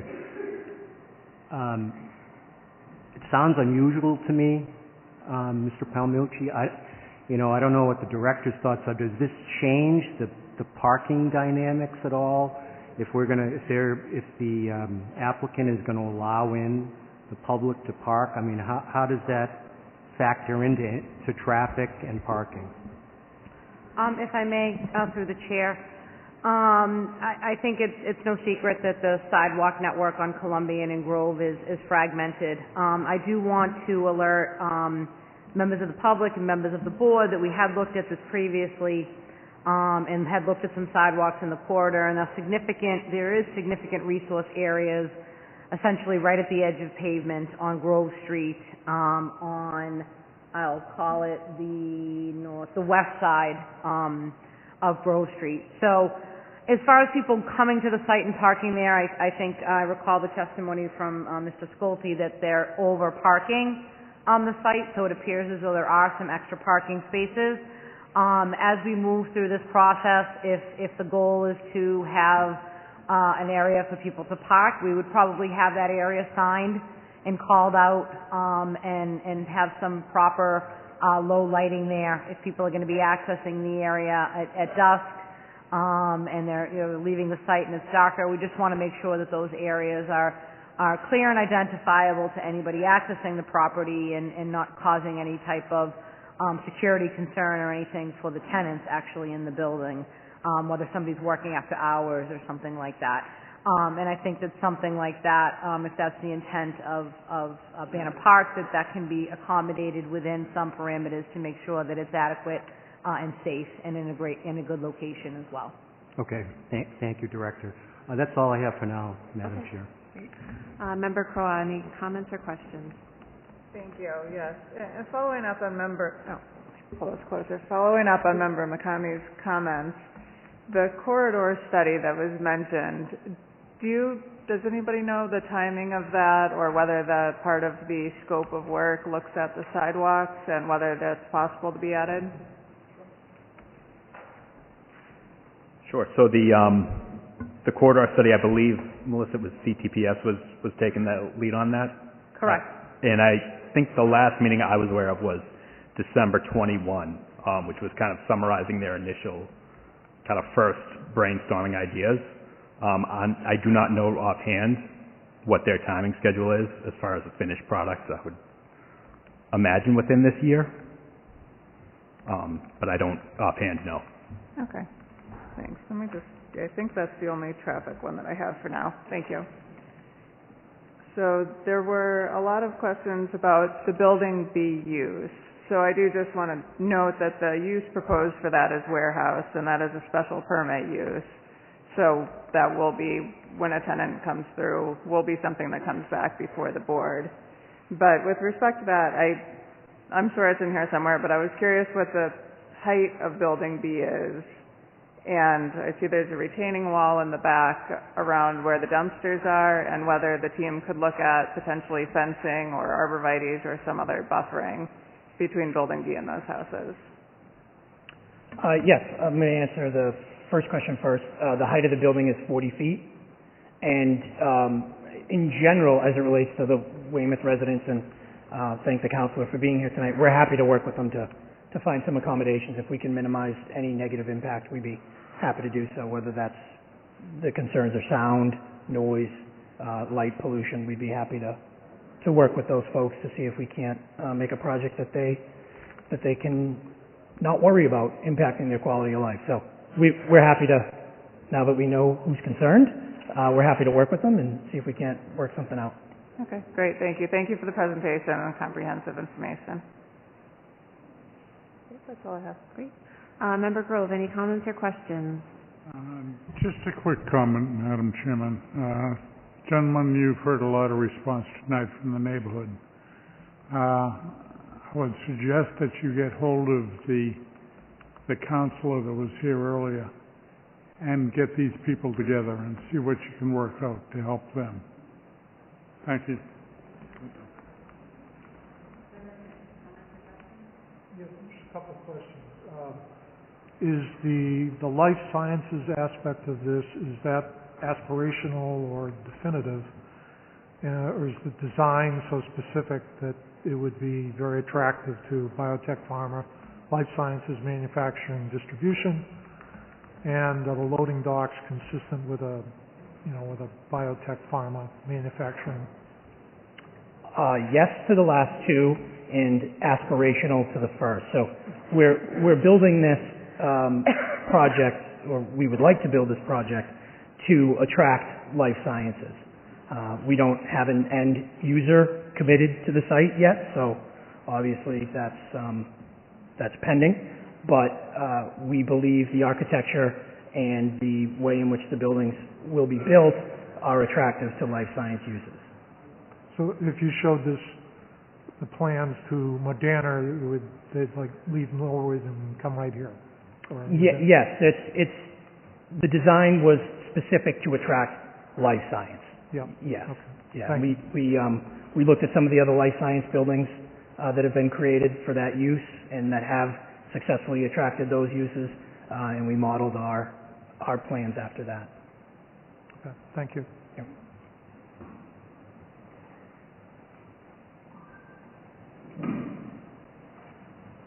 Member Kent, do you have anything else?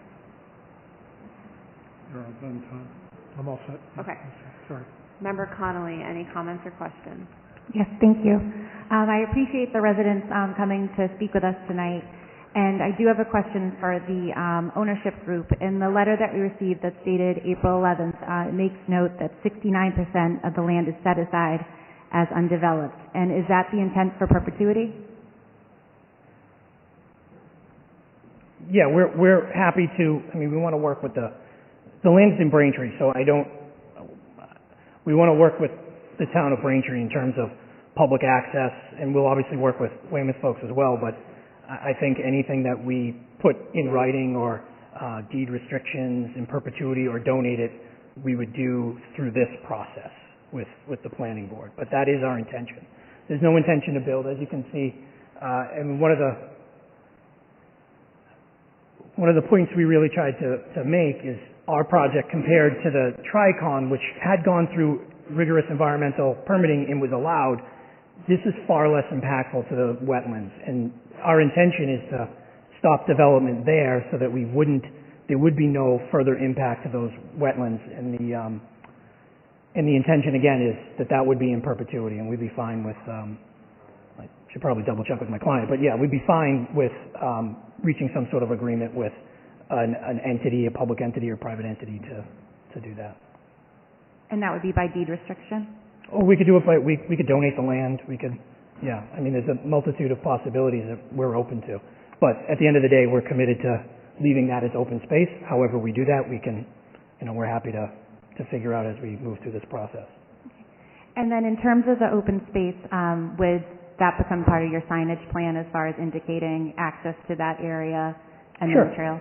Yeah, I think there are a lot of existing trails on the other side too, not related to this particular parcel, but on the Braintree side, there's trails from the neighborhood there that go into that area, and our goal is to not disturb.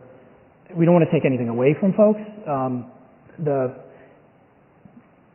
The trails that we're disturbing from the New England Wildlife Center, it's unfortunate. If we could avoid it, we would, but given the site topography and where the wetlands are, the situation of the building and where it's situated is difficult. It's difficult to put that somewhere else. So we're happy to try and mitigate any negative impacts with the Weymouth residents. But yeah, that area should be preserved and it shouldn't be built upon. So. And then as far as a comment, when you think of the life sciences corridor that is connected to the red line, And so if there's going to be pedestrian or bicycle traffic, I do think that there has to be consideration for things like bike lanes, or that the sidewalks in that area can no longer be intermittent. You really have to be able to stay to one side because it's not a crossable road as a pedestrian. Thank you. Thank you. Thank you, Member Connolly. Is there anybody else from the public who would like to come up?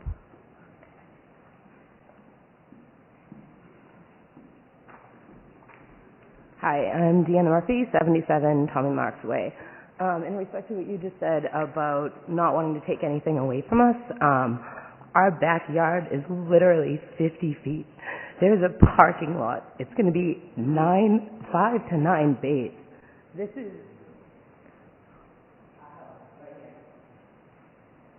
And they're proposing to put 18-wheelers back there.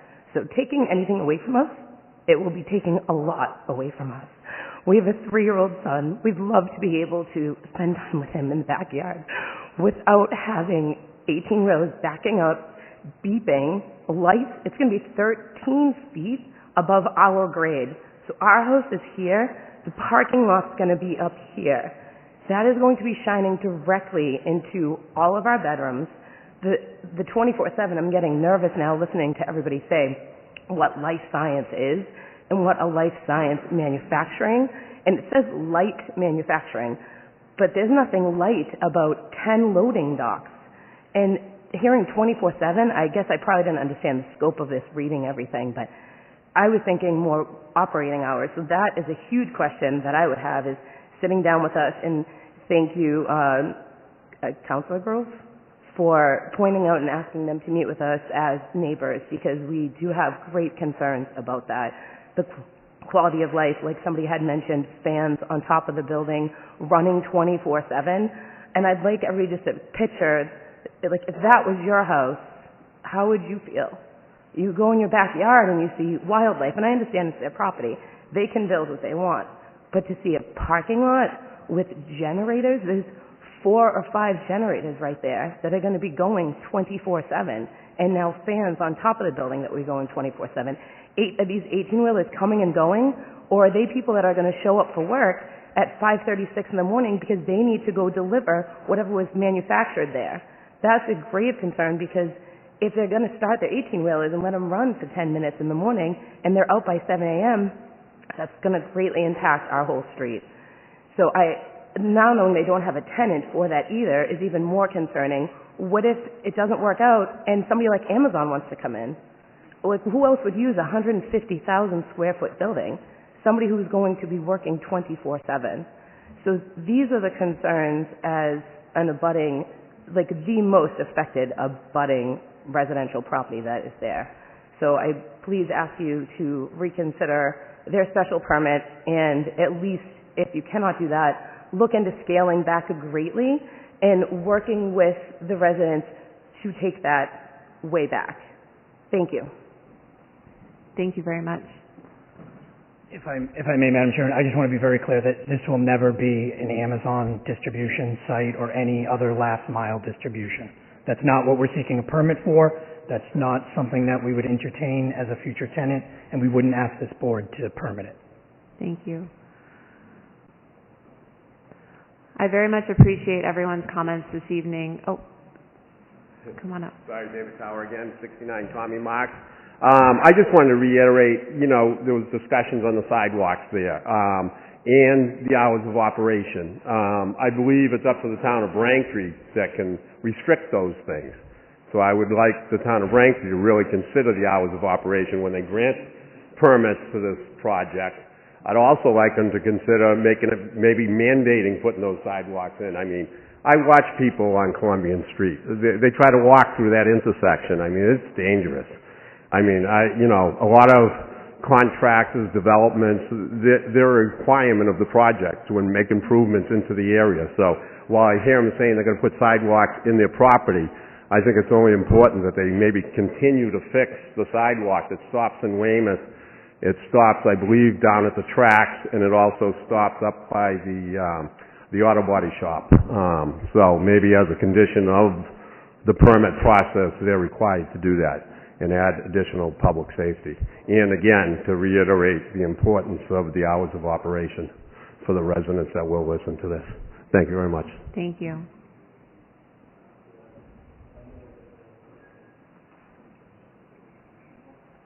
My name is Michael Arthur. I live at 20J Road, which is directly opposite of Tommy Marks Way. So there's a lot of issues that were brought up that I highly support: the traffic, the noise, the trucks running through the neighborhood, the effect to the wildlife. But one of the issues that I didn't hear brought up, because, well, it reminded me of this woman who had a 3-year-old son or a child that's going to be going to school soon. That is a direct bus route to all the schools, whether it's the high school, the middle school, or the elementary school. Those areas, Forest Street and Columbian Street, are where they're picked up. And I can just see it in the winter time or any other time, that I think these trucks or this additional traffic is going to put these kids at danger. So. Thank you for your comments.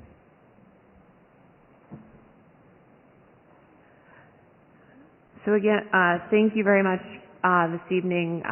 We will be continuing the public hearing, and we will continually be taking, if there's public comments that want to be sent, for anybody who's watching this evening who has commentary, please don't hesitate to send commentary to the planning department. They will send us copies of commentary. It sounds like the applicant will be reaching out to both the Braintree Town Council and the Weymouth Town Council to try to work through some of these neighborhood ideas.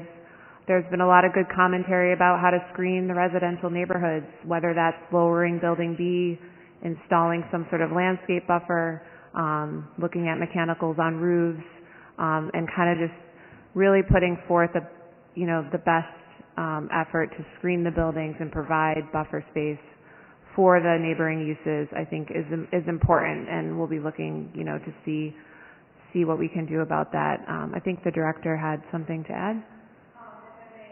Through the chair, I'd like to ask the director of planning in Weymouth who he's going to be using for the peer review.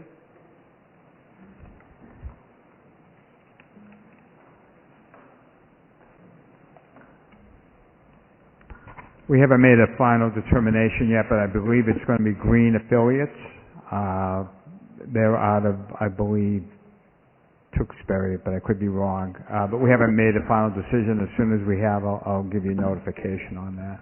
I believe we're going after one consultant to do both the stormwater management as well as the traffic, rather than splitting it up into two.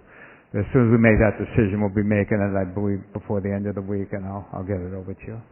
Thank you. So we will need a motion to continue this. I believe we'll be continuing it to May, if that's correct. May 10th, Madam Chair. May 10th at 7:15. The motion by Member Grove, second by Member Kent. All those in favor? Aye. Those abstaining? Sorry. Those opposed? All right. So this matter will be continued to our May 10th meeting. Again, the public hearing portion is open. Please send commentary between then and now, and see you maybe next month. Thank you. Thank you, Madam Chair, members of the board.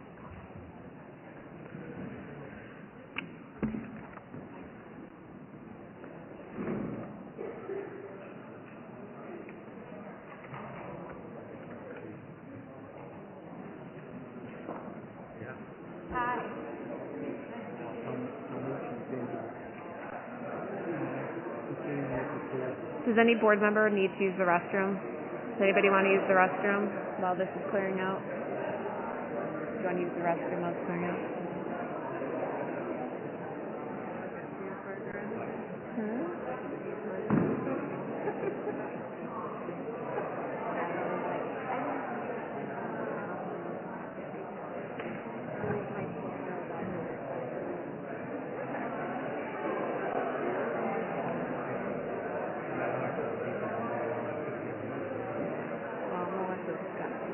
Connor went to the bathroom, so I'll give people a minute.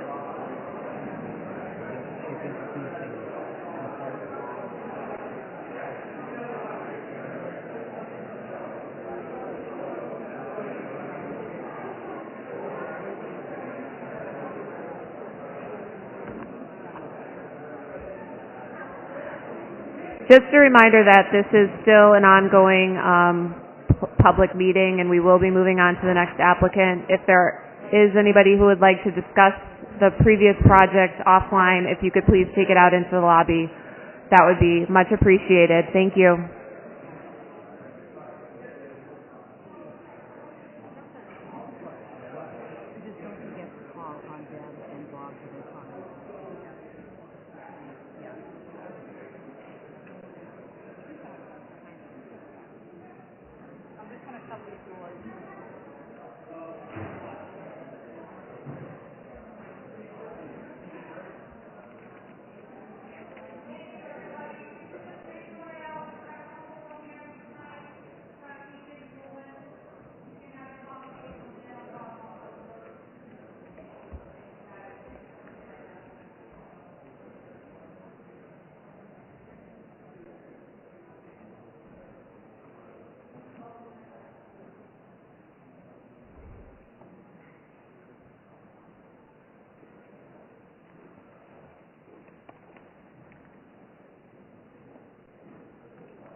Thank you, everyone.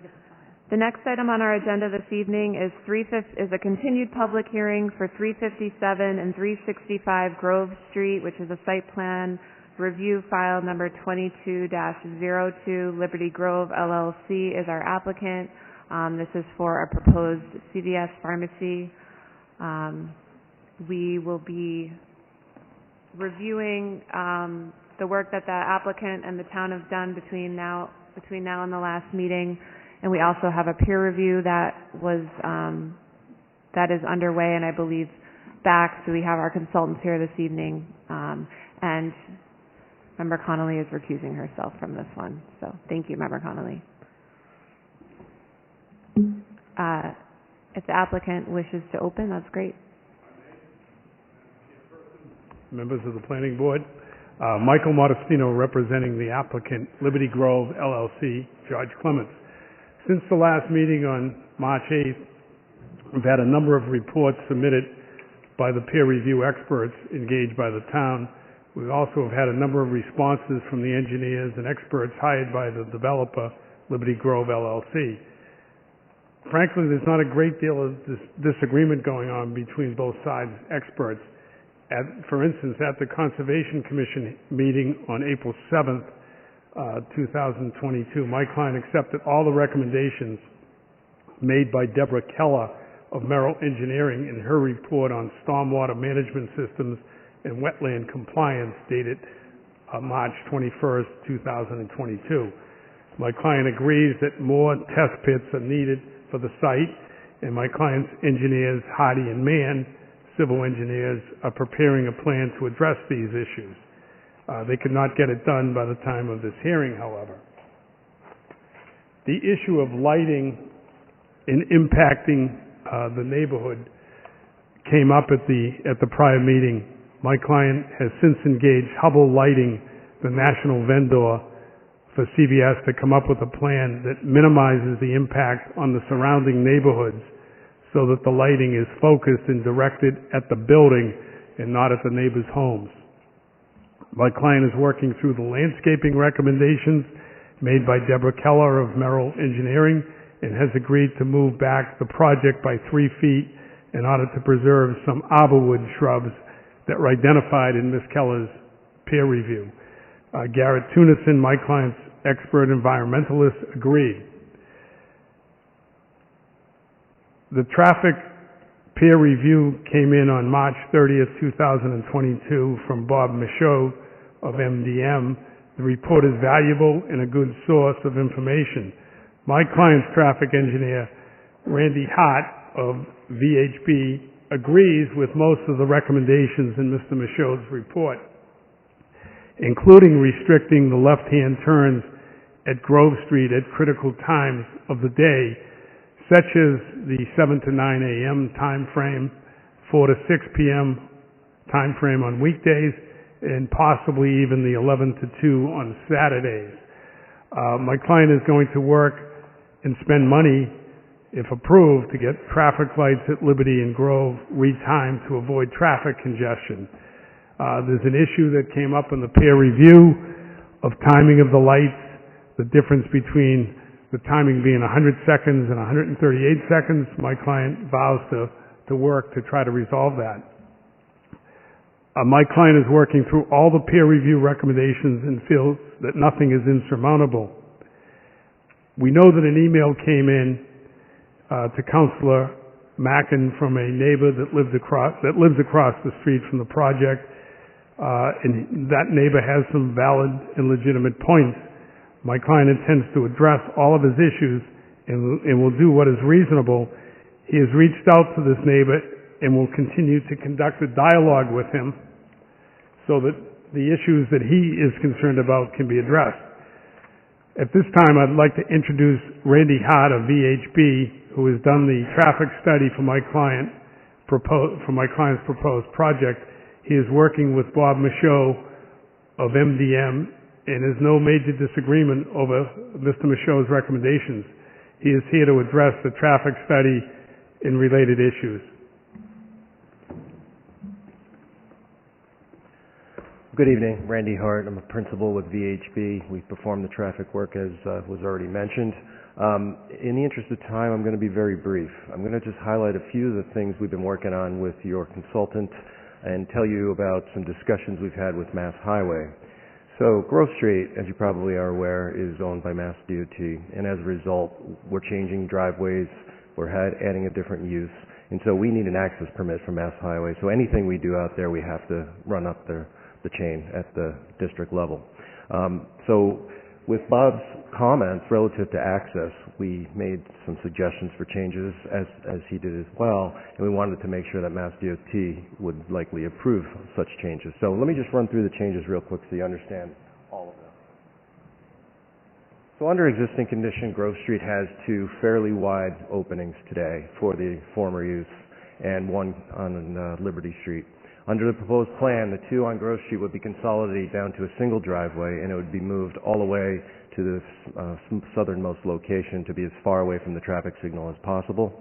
The Liberty Street driveway will remain as far to the south of this intersection as well, but it'll be a single driveway on Liberty and a single driveway on Grove.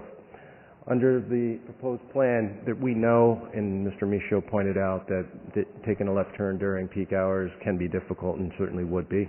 And so we know it's going to operate essentially as a right-out only, during the peak hours. So we decided we would try to formalize that by introducing left turn restriction on the egress only during the 7 to 9, 4 to 6, and possibly 11 to 2 period. We discussed that with DOT yesterday, and they seemed okay with the idea. There's also comments about the Liberty Street access as well. And one thing that was suggested, and that's a very good suggestion, is that we introduce a no-block box at that location. And what that does is essentially limit the queue along the driveway during the peak periods, allows people to still make a left-hand turn in and a left-hand turn out. We discussed that with Mass DOT yesterday, and they seemed okay with that as well. And then in terms of improvements at the signalized intersection, Mr. Michaud pointed out very correctly that there's a safety issue, particularly it seems like it could be in the westbound direction making a left turn. That left turn phase currently operates under a permissive protected type of situation. So permissive means if there's a gap in the oncoming traffic, you're able to make a left-hand turn. The protected means you have a left arrow and there's no one opposing you. We think that a lot of the issue is probably related to the permissive part of that phase. And so what we suggested was that we would do a detailed optimization evaluation, time-of-day optimization evaluation, to see if we can gain more green time for the protected part of the movement and, try and make it as efficient as we can throughout the day. And so if this project's successful and we get the approvals we need, we'll do that and perform with DOT. So again, as I said, we met with DOT yesterday, and they were generally amenable to the suggestions that we made. Obviously, there's a formal process that we have to go through, and they recognize that, and we will undertake that. We can't do that until the local approvals are in hand, so that's what we're working against. So Very quick, if there's any questions related to the traffic study I prepared and submitted, or our draft responses, which you got today, you may not have seen them yet, but we did respond to each and every comment, and we plan to revise the site plan to incorporate the items that I just mentioned. Thank you very much. Thank you very much. I know we have our traffic peer consultant here with us this evening, Mr. Mashad, so I would love for you to be able to come up and just give us an overview of what you worked on and where you are at. Yes, thank you, Chair and members. For the record, Robert Michaud, Managing Principal of MDM Transportation Consultants, Marlborough, Massachusetts. We've conducted a comprehensive peer review of everything that's been submitted to date, not only the traffic study itself, but the site plans from the perspective of access and circulation. And I think Randy summarized some of our more salient points as it related to site access and some of the improvements that we think are appropriate that should be pursued in consultation with DOT, which they've since engaged in. But just stepping back from that a bit, we've taken, as I mentioned, a comprehensive view of this by looking at the baseline traffic volume conditions, the assumptions that they've used, looking 7 years out into the future and adding their own traffic to understand what constraints actually exist out there, both operationally and safety-based. All of that's documented within the context of our letter of March 30th. It was based on my personal field review earlier in that same month.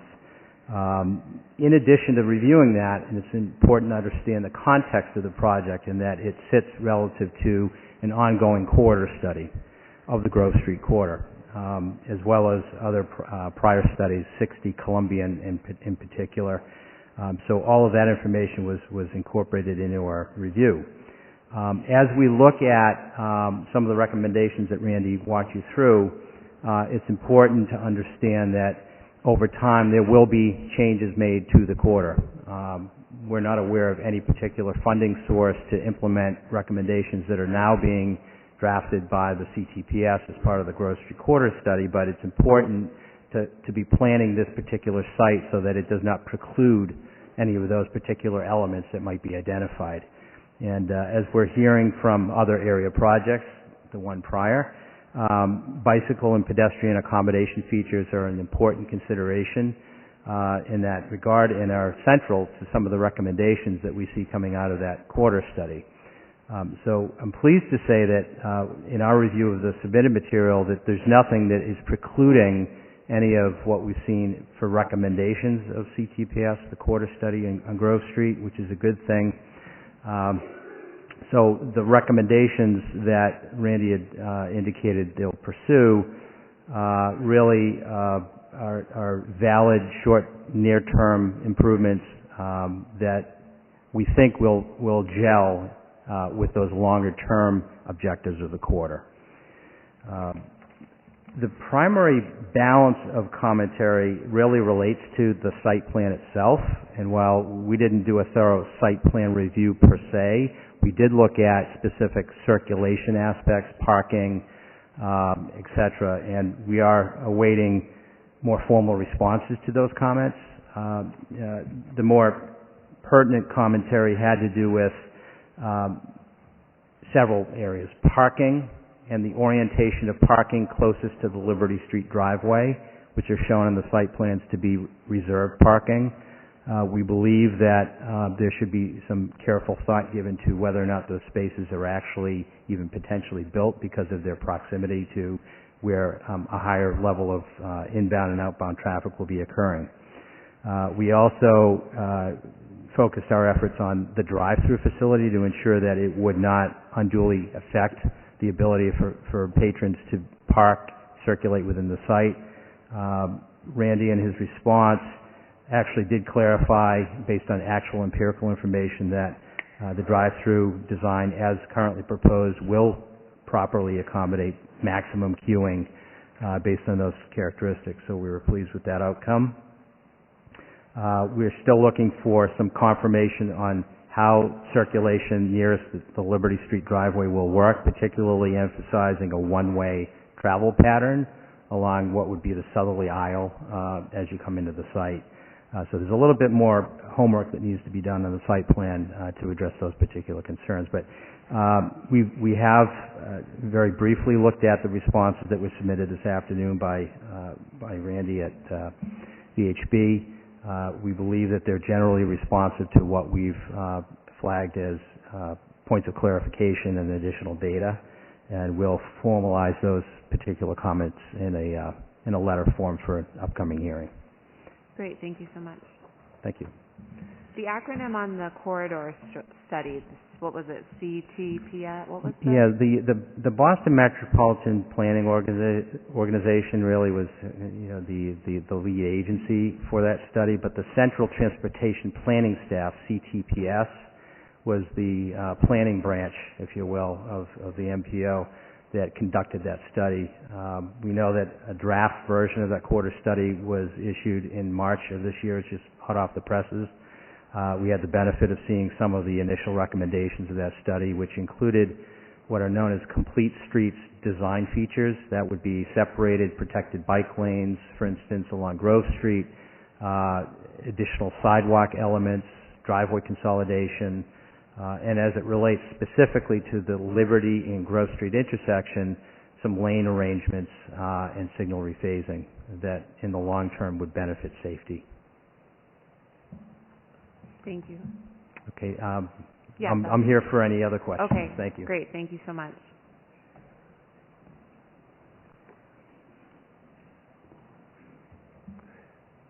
Chi Man of the firm Hardy and Mann Civil Engineering, the design engineers for this project, is here, and he'd like to address some of the issues, particularly about traffic flow and getting in and out of the parking lot, if I may. Good evening. My name is Chi Man from Hardy Mann Design Group. With civil engineers working on the site design on this project. Just want to give you a little update. We've gone through the site planning on the last hearing, so I don't want to hold up much of your time. But again, we received the peer review engineers.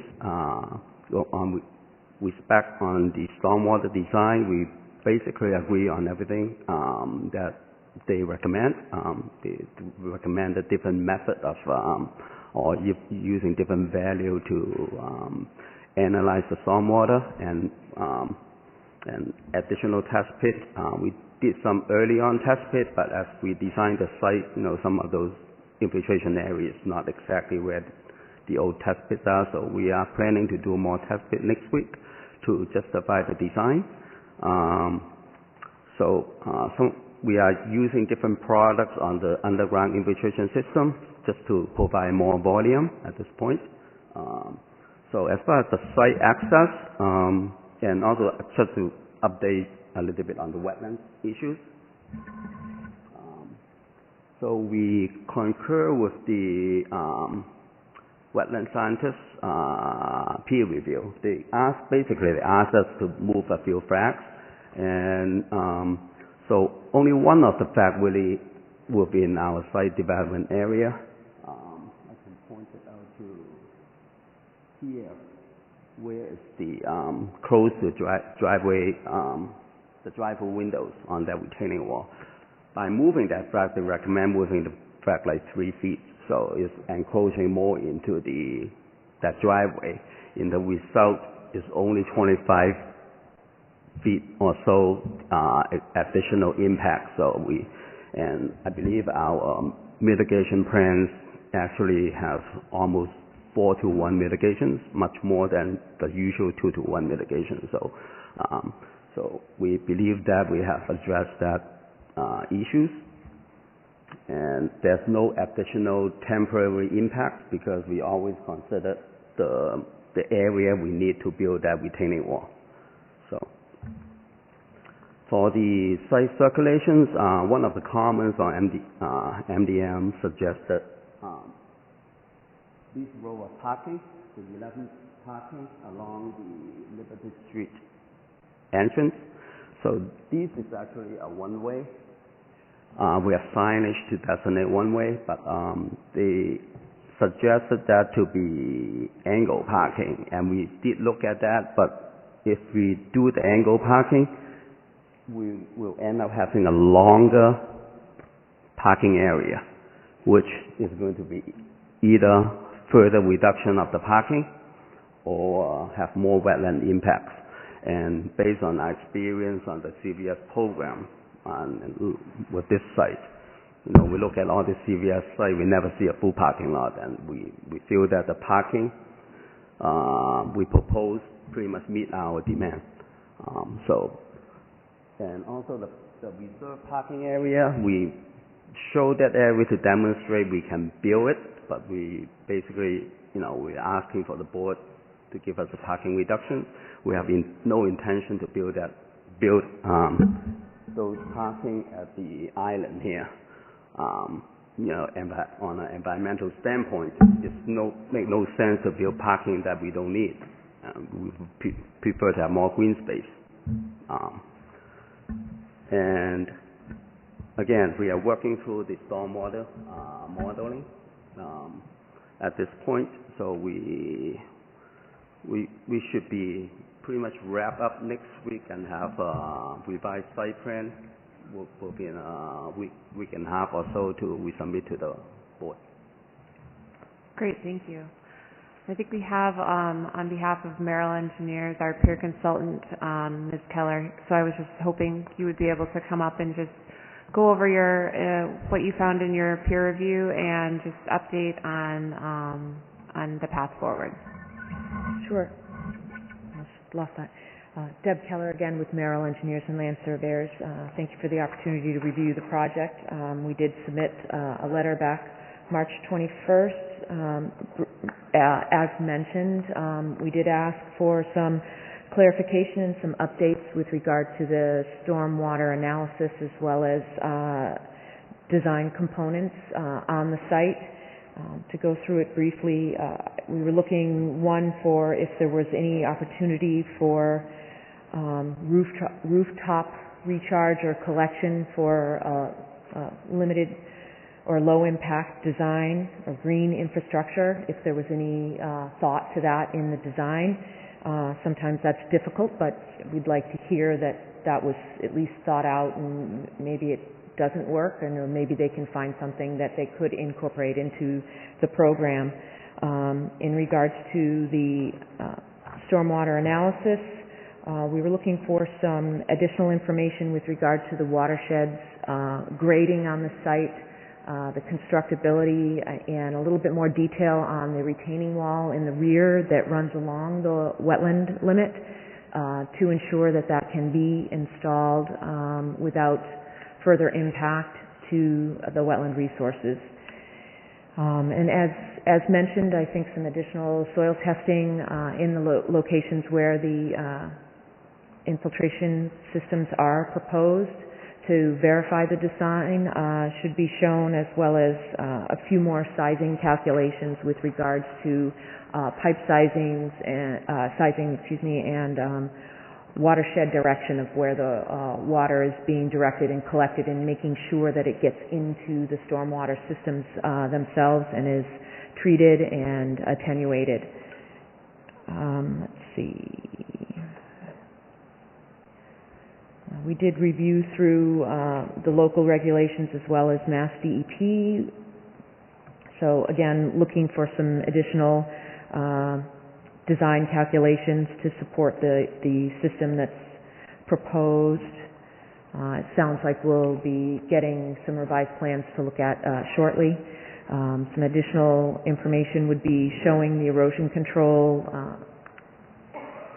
proposals, erosion control being either a barrier, silt sock surrounding the proposed project, and showing the limit of grading so that we know how far from the pavement we're working into the buffer zone to the wetlands or the property line. I would like to see, I also asked for a little bit more clarification. There is a new development going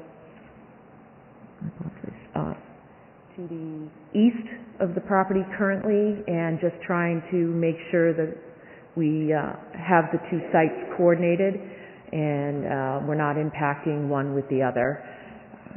I think in general that covers most of the major comments of my review, and I do look forward to a revised set of plans and drainage calcs. If there's any questions, I'm happy to. Okay, great. Thank you. Okay.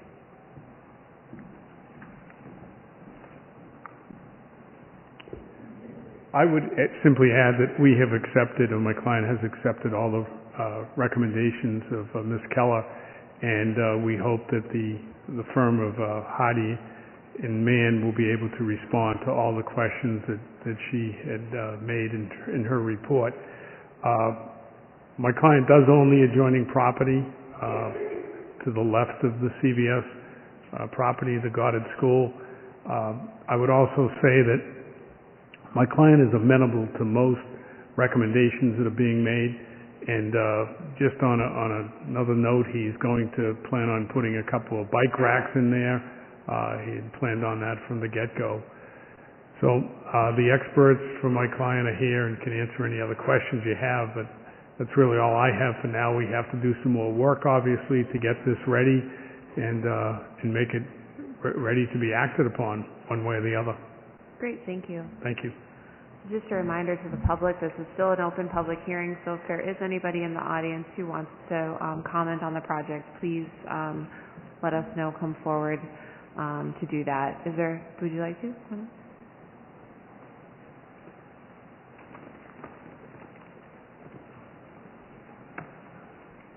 Good evening, Madam Chair and board members. Keith Realini, 370 Grove Street. I'm the individual that they spoke about that sent the email. I pretty much had three issues, right? Privacy, trash, and traffic, right? The privacy is that, that store is going to be right across the street from me, so all the lights and all the traffic that's over there will probably be right in my window, right? The trash, I can tell you on a daily basis, I pick up the trash all the time from Stoppy and all the other stores there.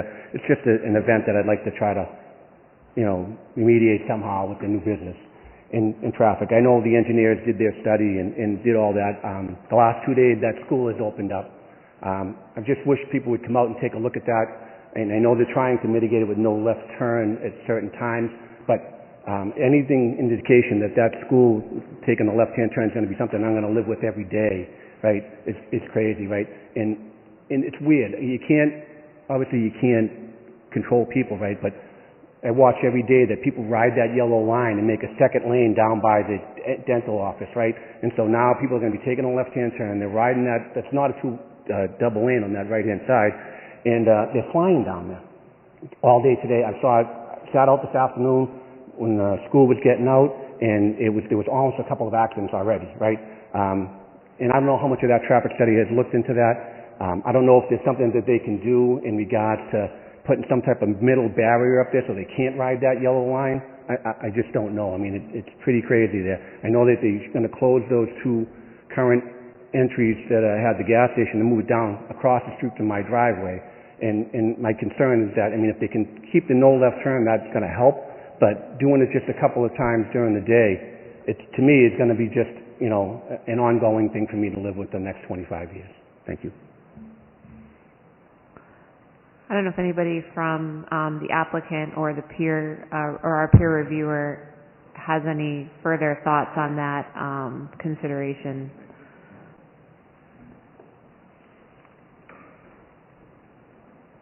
I understand what the resident is pointing to in that westbound travel direction.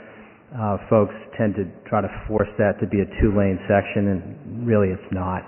Right? So there's very limited distance from the signal where you actually have physically laid out two lanes. I will say that the CTPS study does identify the conversion of the lanes there to include an exclusive left turn lane, a short left turn lane, and a single through lane. Now, that would, if it were implemented in that way, and that may not happen for some time, mitigate some of the points that that gentleman raised. Right? It's not an answer to the next year or two or maybe even 5 years of having to deal with that kind of an issue. But as it relates to this particular project, the CVS project, not the Goddard School or other projects, but this project has the benefit of having secondary access to Liberty Street. And it is highly likely that anyone who was attempting to go north or west of the site, that they would most likely use Liberty Street to do that. It's a far easier movement to make.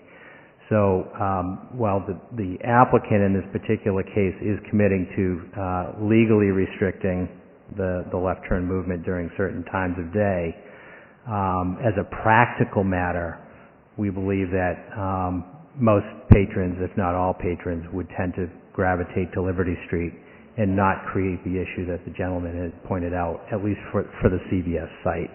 Can't speak to other parcels, but unfortunately there aren't any physical measures to necessarily address the points that he raised, for the time being. Thank you. If I could just ask a follow-up question of the applicant, just kind of maybe the history of how that access point ended up and the requirements, like would it be possible to permanently restrict left-hand turns? I mean, the extent to which it's enforced and the practicality of people using it. I just would like to understand the history of how this got. So in terms of restricting the left-hand turn all the time, that's going to really impact the project. The user wouldn't agree to that. I will say that, I think with the optimizing the signals, restricting some of those hours, I think we've put our best foot forward, and I think, quite frankly, I think we should also understand that this was an operating site for many years and had a lot more traffic, a lot more in and out traffic as a gas station. But I did reach out to Mr. Riolini. I was waiting to hear back. I did receive his email. We're sensitive to it. I did make a couple of suggestions that perhaps we could relocate his driveway to the opposite side of his property, perhaps screen his property. So we're just waiting for some feedback back from Mr. Riolini. In terms of trash, I can say that CBS they operate a good business. So, we'll certainly keep our part to keep on that as well. So. All right, thank you. Thank you. Did you have a comment? Oh, no.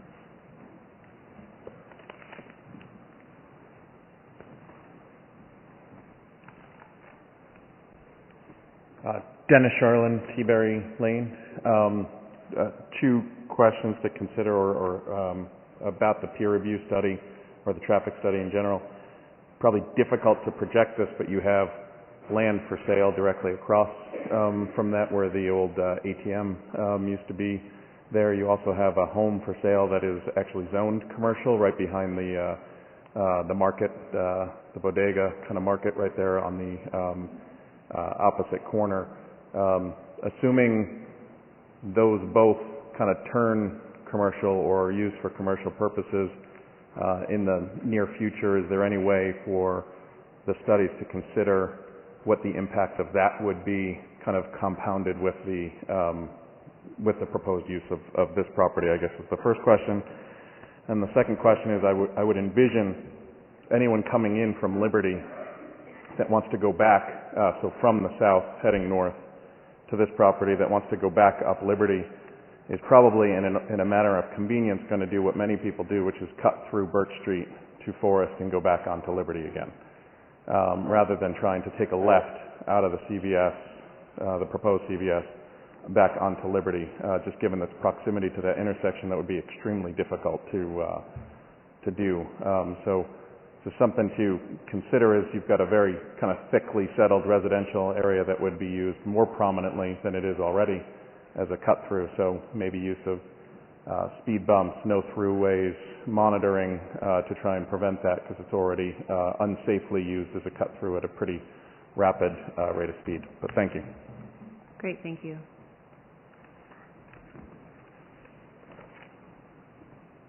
Just in response to that gentleman's concern, I mean, a lot of these issues are enforcement issues that my client would really have no control over going forward. And Mr. Relini's points are valid points. We saw his email. He made some valid points tonight. We want to talk to him and work with him, see what can be done. The trash I don't see as being a problem. CBS is not going to allow trash on their premises. It's not their model. Any kind of middle barrier would have to be approved by Mass DOT. This is a state highway that we have to deal with, and that's about it. Great, thank you. Councilor Mackin.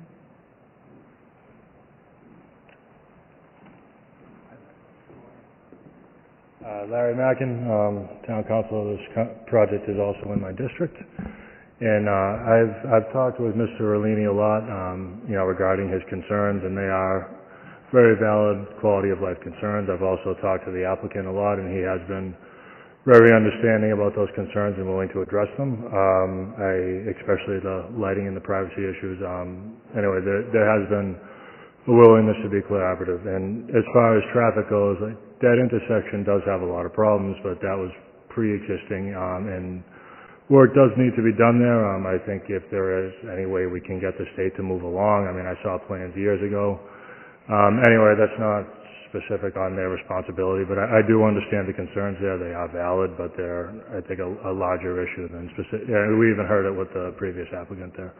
But I just wanted to, thank you for your time. Thank you. Thank you. I'm going to open it up to board comment now. Member McCamey, any comments or questions? I don't really have any questions, Mr. Modestino. I look forward to the revised plan, and I think we'll have some more comments after that. So thank you. Member Crowe, any comments or questions? Just one question about moving, there was a comment about moving the site back 3 feet. Can you point on the plan where that is?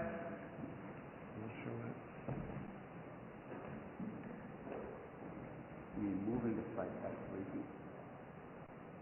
From Your question is Liberty? moving the site back 3 feet? Yeah, was that, did I hear that right at the beginning? So, okay, I'm sitting behind. Want to make sure that, well, we lay out this site based on a number of zoning setback requirements, and also the wetland impact. So we try to squeeze the site as small as we can, the impervious area, and fit. The building is the prototype from CBS, that's their model. Excuse me. Basically try to squeeze the site as small as we can, drive aisle, parking space, and meeting all the, front yard setback requirements. And I think moving back is going to be a lot more wetland impacts. I'm not asking. That's just what I thought I heard. It was brought up at the conservation hearing. It was one of the recommendations in the report from Ms. Keller, and my client agreed that they would comply not to disturb they're arborwood shrub bushes, and that was the whole purpose behind that. Okay. Thank you for the clarification.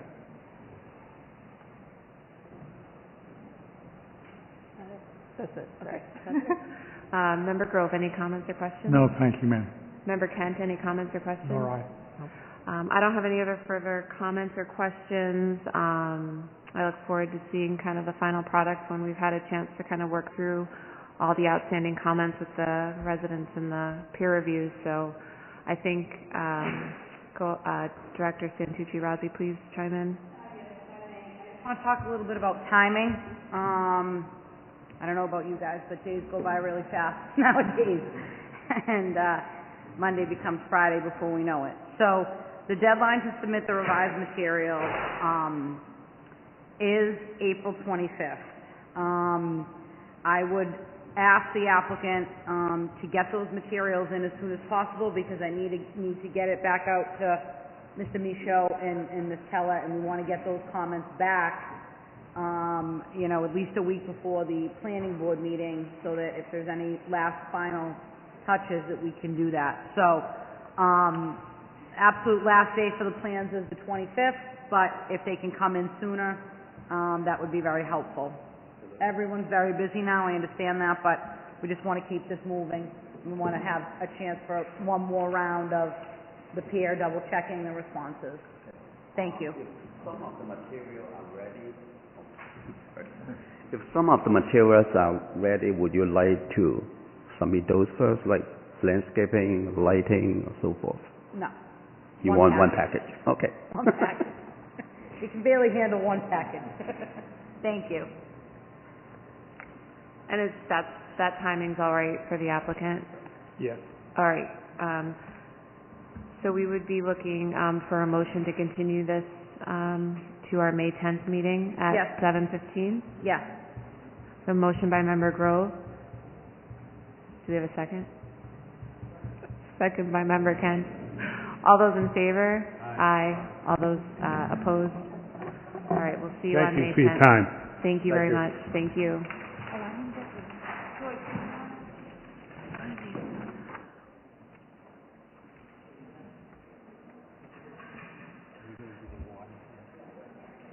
Water? Yeah. That's the last one. Do you want a break? No. You could take a break and go get Connolly. Yeah. You're going to take a 2-minute break, right? Get Member Connolly back and stretch break. Like most parents, you dream that your kids will have a good education. You hope they'll be able to go to college or receive vocational training. You want to help your children as much as you can. Did you know that you can start investing in your baby's future today? The Baby Steps Savings Plan is a program offered by the Massachusetts State Treasurer's Office. It's a seeded college savings account program that encourages saving for college in the U Fund, the Massachusetts 529 plan. It lets you invest in your child's post-high school education and training. You'll even get a free $50 deposit when you enroll. Any baby born or adopted on or after January 1st, 2020, who is a Massachusetts resident can be enrolled in Baby Steps. Children can be enrolled in Baby Steps until they turn 1, and adopted children are also eligible up to 1 year after their adoption date. Here's how Baby Steps works. Take the first step by checking the box on the worksheet you receive at the hospital, or enroll online at babystepssavingsplan.org. Next, open a U Fund 529 college savings account, and we'll make an initial $50 deposit. After that, you can contribute to the account to build up savings as often as you want. The program also offers free financial education for your family. The earlier you start adding to the account, the more money your child will have for future aspirations like college tuition, vocational training, and other school expenses. It's a fact. Kids with college savings are more likely to attend college after high school. Take the first step. Learn more at babystepssavingsplan.org.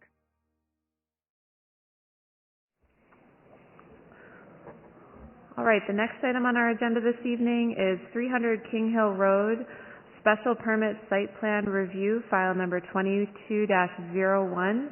Tri-Town Water District is the applicant. If we could have someone from the applicant come up.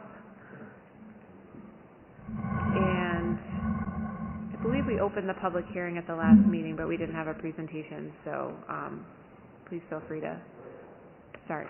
Sure. Hi, my name is Eric Munch, and I work for AECOM. I'm a project engineer for AECOM, and AECOM is the design engineer for the job. And the project consists of the design and construction of a new drinking water treatment plant that would be 12.5 million gallons per day to serve the communities of Braintree, Randolph, and Holbrook. So it would be a regional treatment plant. And the client, as you said, was the Tri-Town Water District, which is a collection of representatives from Randolph, Holbrook, and Braintree. Throughout the design process, we have kept the town very, very involved in the design in order to provide different preferences and recommendations throughout the different design stages. So they've been very involved in the project. So just for an overview of the project, as you can see here on the screen, if you can see my mouse, the project is going to be proposing the construction of a new treatment plant on the same land as the existing Braintree treatment plant. So it's located east of the Great Pond Reservoir along, like I said, 300 King Hill Road. So this is a site overview. Well, before I get to the site overview, I do want to explain why the project is so important for us. The project is going to be proposing a new water treatment plant, and this is very much needed because the existing Braintree treatment plant and the joint water board treatment plant that serves Randolph and Holbrook are both exceeding of their life expectancy and need updates, and this new treatment plant would serve all three communities and would implement modern treatment plant techniques to provide clean drinking water to the towns. So this is a very, very important project that would benefit the town residents significantly by providing clean water. So here is a site overview. It is sheet G004 that should be in the project set that you all received. So I do want to just give a quick summary of the site layout and the different structures and buildings on site. So as you can see here on the bottom right of the screen, this is where the existing Braintree water treatment plant is located. So our design, the proposed buildings are kind of in the bold, darker colors. And you can see that the first building down here, I'll kind of step through the treatment process so you can see where the water goes and how we treat it. So the water would begin actually in the Great Pond Reservoir, which is actually going to be on the bottom part of the page. North is actually diagonally up to the left.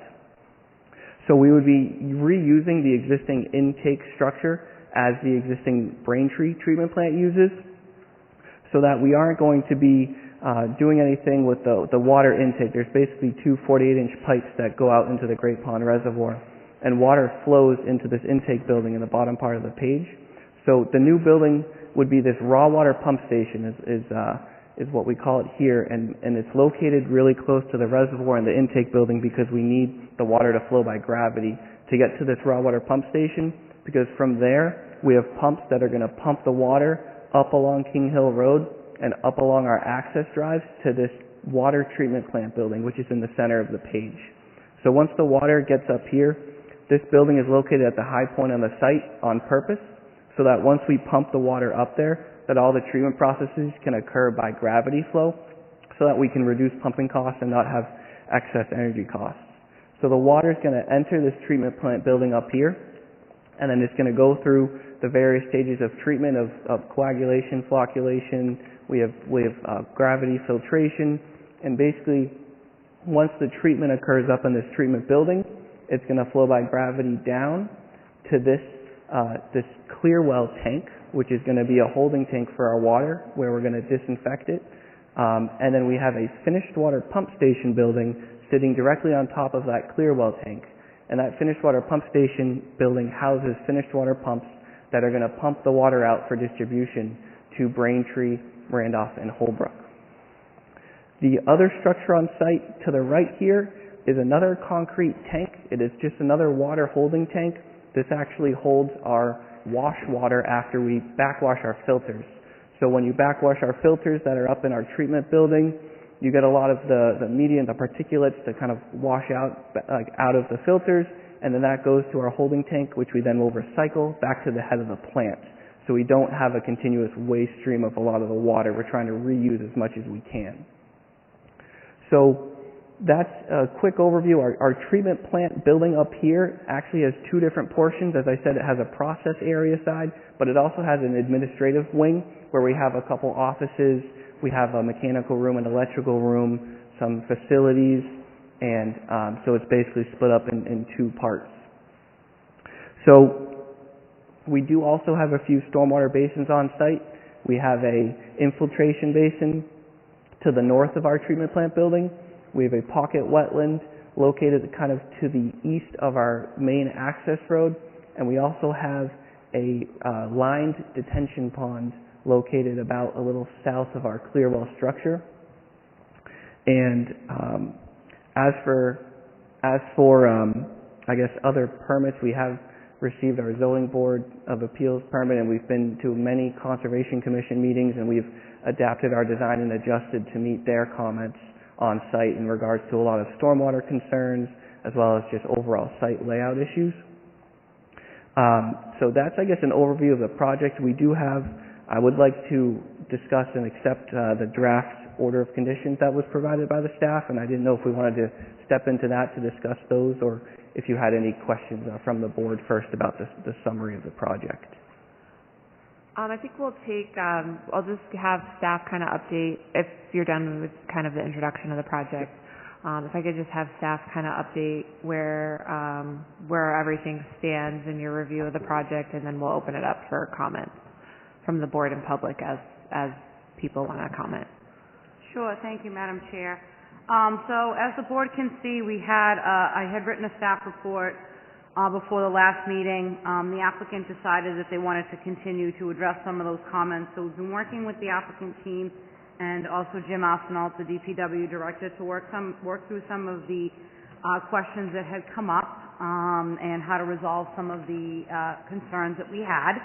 And as you can see from the draft conditions, I'd say about 99.9% of those are addressed. There's a few housekeeping items that I had sent to the team today. I'm just trying to pull up the email.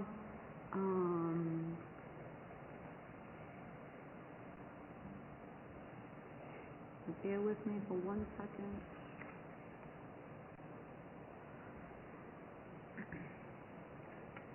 Oh, here we go. Sorry. And those items are related to snow storage, some labeling that they have on the plans. They did update the flood storage calculations. There was some minor grading that needed to be done from the first set of plans to the second one. They just didn't fully update the commentary. Some of the numbers don't quite jive. Updating the parking table, and then also a question actually that could be answered this evening. If I can draw the planning board's attention to the draft conditions on page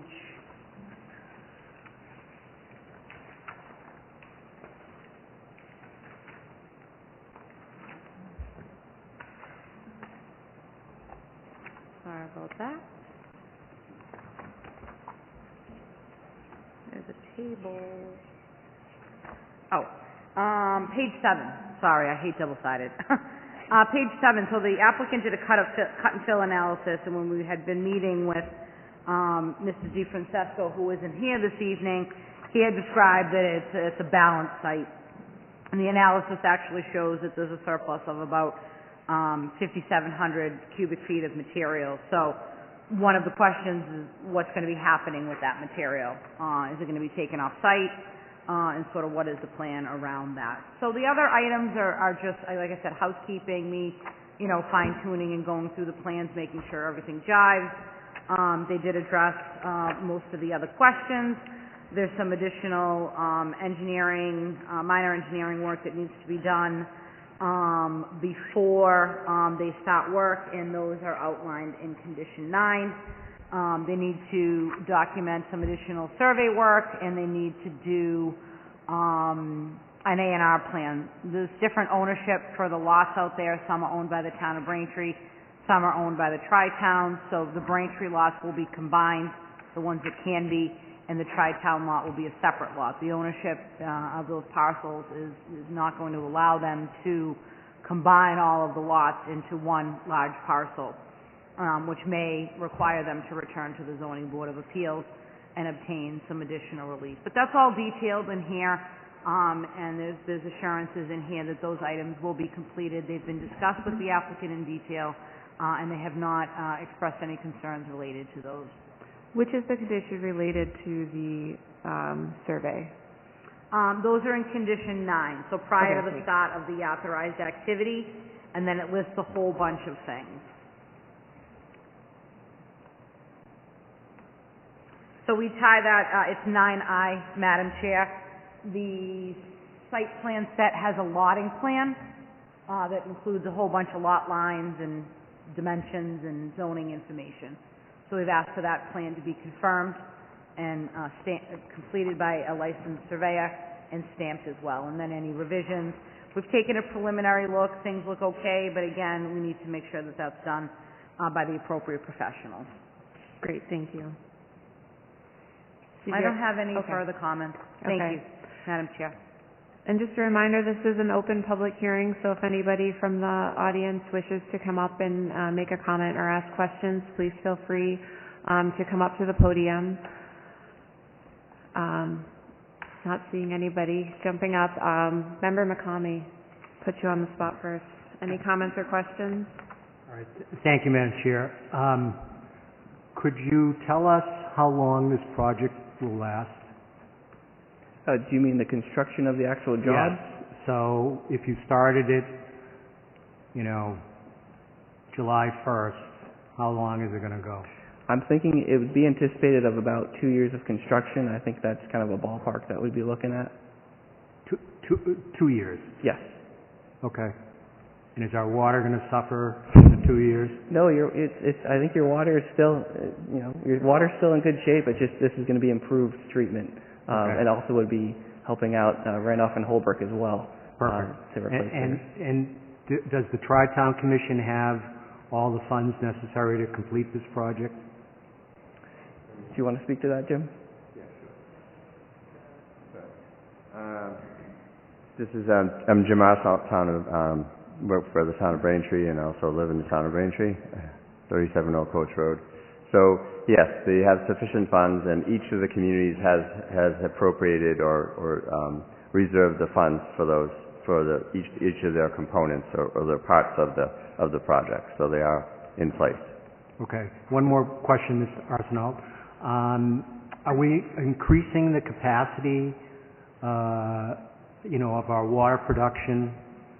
I heard it was 12.5 million. I don't know what it is today. Yeah, the capacity would be the capacity for the plant would be similar to what the two communities have now. But we did in the design make accommodations such that in the future, if there was additional demand, then we could apply for additional demand without substantially having to alter the plant. So that was incorporated. So okay. Thank you very much. Okay. Thank you, Madam Chair. Thank you. Member Craw, do you have comments or questions? Just one question and clarification from staff on draft condition 16. It says the surety bond is $10,000 per unit, and I didn't know if I need to take out the unit. Okay, all right. Yeah, just 10,000. Okay. That's all. I don't have any other questions. Thanks. Yes, 10,000 flat. Or it could be considered one unit. True. Thank you. Thank you, Madam. Thank you, Member Crowe. Thank you. Member Grove, any comments or questions? No, Madam Chair. Thank you. Thank you. Member Kent, any comments or questions?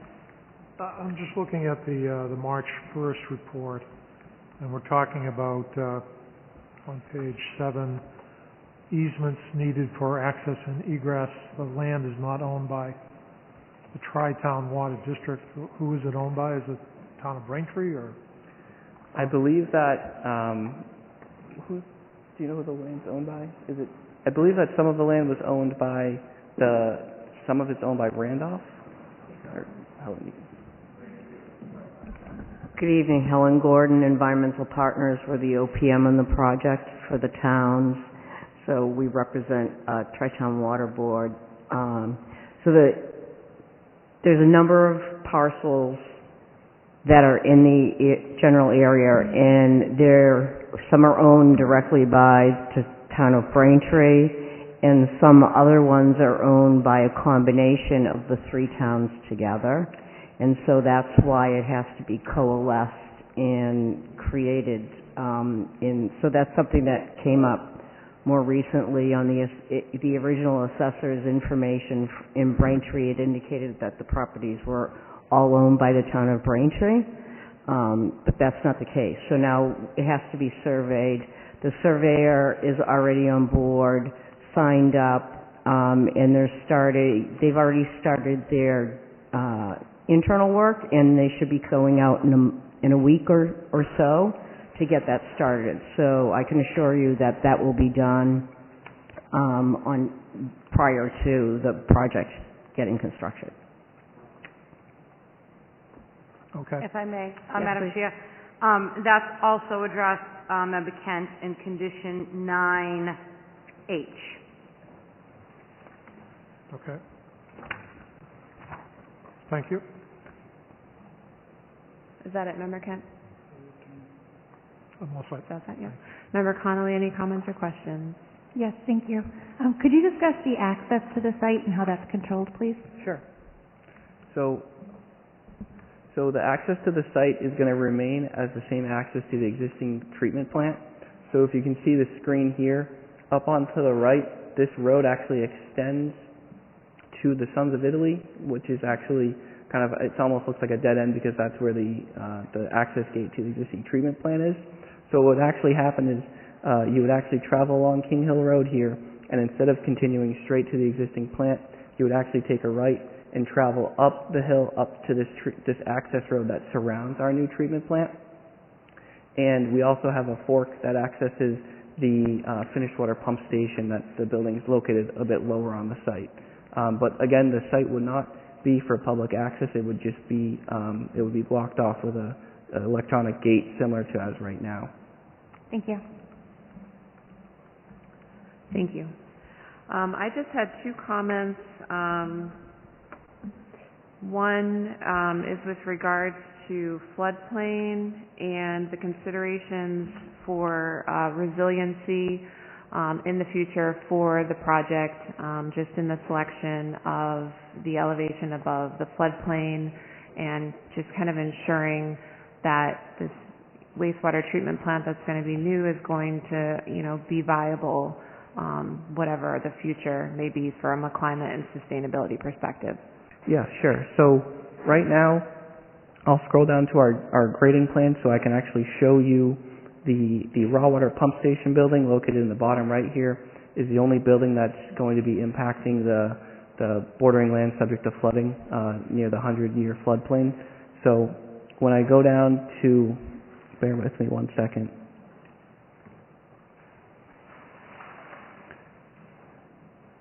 So this shows the grading plan. And this raw water pump station, first of all, it's located there because it needs to be located adjacent to our intake structure so that it can receive the water from the Great Pond by gravity.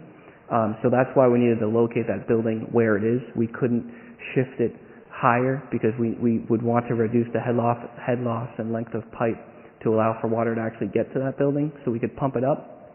But the 100-year floodplain, based on the online data from the GIS layer, it's somewhere between the 124, 125 contour. So there is approximately, I believe the numbers were, we have about 1,045 cubic feet of fill in the bordering land subject to flooding. But our way to compensate for that is that we actually are going to be cutting soil down a little bit further to the west on site as to provide more compensationary storage in excess of that, so that we're actually going to be just cutting down by the bank, and I can show you right after this that we're going to be actually gaining 1,250 cubic feet of storage, so that there's still a net surplus of the cut within the 100-year floodplain, as to provide no more issues with any flooding issues. So if you can see here on the left side of the screen. Actually, I don't know if you can see it there. It's actually down in this area, if you can see my cursor. That's actually the location that we're going to be cutting down and actually removing soils to provide that net compensation for the 100-year floodplain work.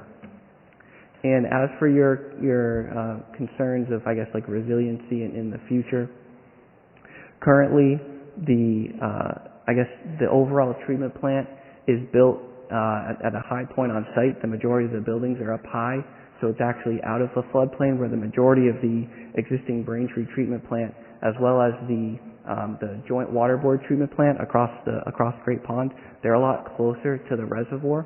So the majority of our treatment plants actually shifted away from the reservoir.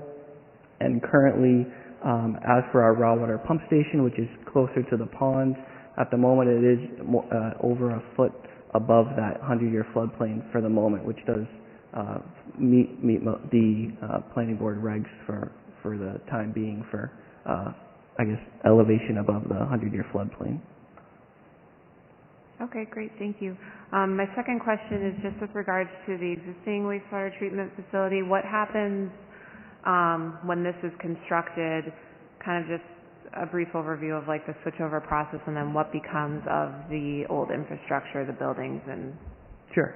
So just a quick point, this is actually going to be a drinking water treatment facility, so we're actually going to be pulling water from the lake and treating it and setting out for drinking, as opposed to, I believe you mentioned, wastewater.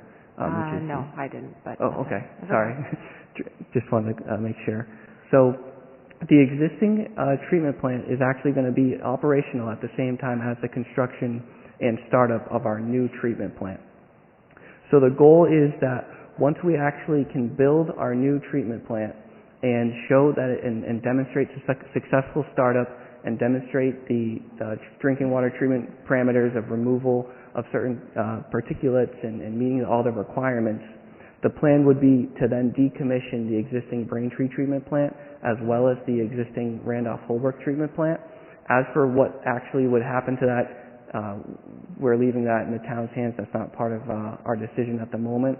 Our plan is just to decommission it. It won't be needed anymore. It won't be used. We don't know, there's no demolition plans involved here. We're just going to be leaving the treatment plant and using our new regional treatment plant now for providing water to the 3 communities. All right, great, thank you.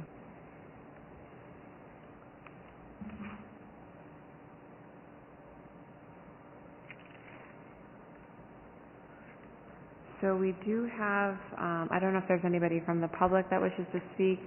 Doesn't look like it. So we do have, and it's already been discussed, we have some draft conditions before us. Director Santucci-Razzi, would you like to add anything? Yeah, I just had one question. I highlighted a few things, but that's mostly for myself. And also I will fill in the numbers in the back section on the floodplain. I just want to make sure that I'm understanding those correctly. My 2 questions are, one, where's that extra fill going, was the first question.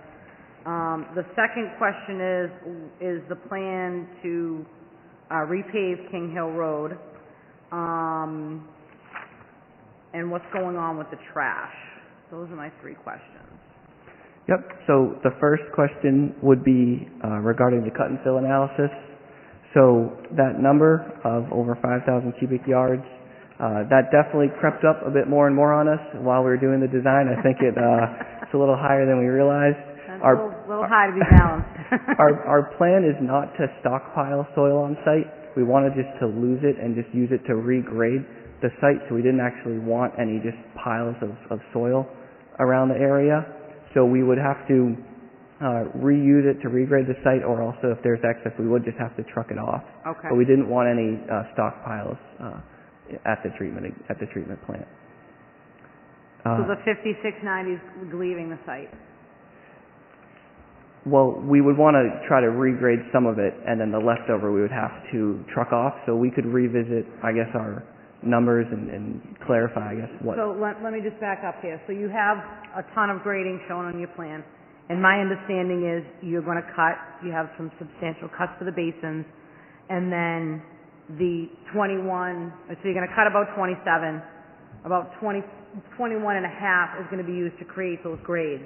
So that other 6, if it's not shown out on here as grading, it's got to go, or you got to revise the grading. It's not a couple hundred yards.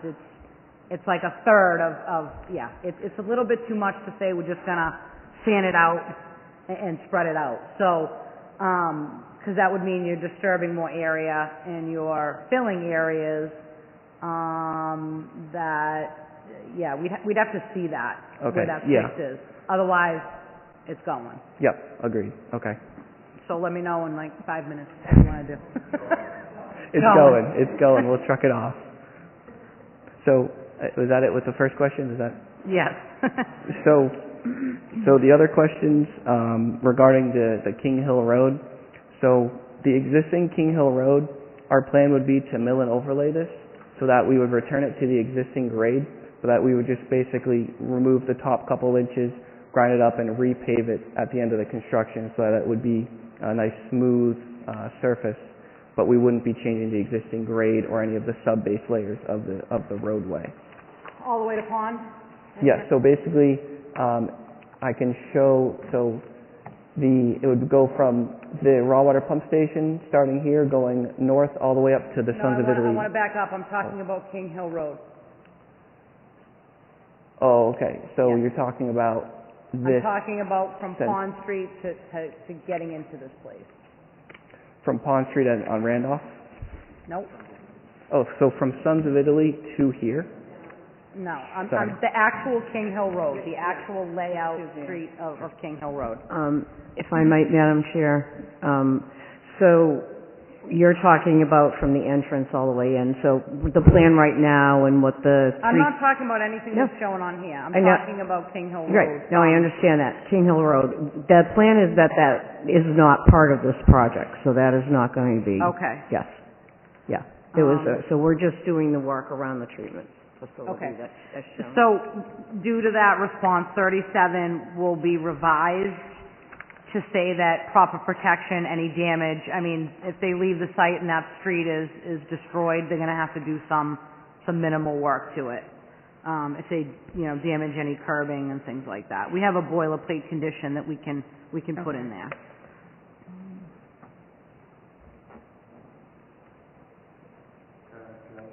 Yes. Again, Public Works Director, Town of Braintree. We own it, we'll take care of it. If you have to put a condition, Yeah. that's fine, but we will definitely take care of it. And We just have a if there are boilerplate any one that says big protect issues with curbing. it, we have to deal with it anyway. There's no question, we do repair roads on a regular basis, so. Okay. I thought we had talked about it being repaved, that's why I left it highlighted, because I wasn't sure.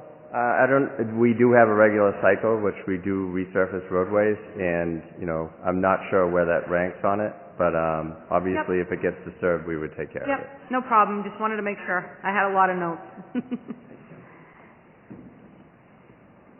And the third question regarding trash and debris removal. So we would be proposing a dumpster on the, the southern portion of the site. If you can see where my pointer is, we have a dumpster right in this area with a little dumpster enclosure. Okay, I'll update that then. Thank you. Yep.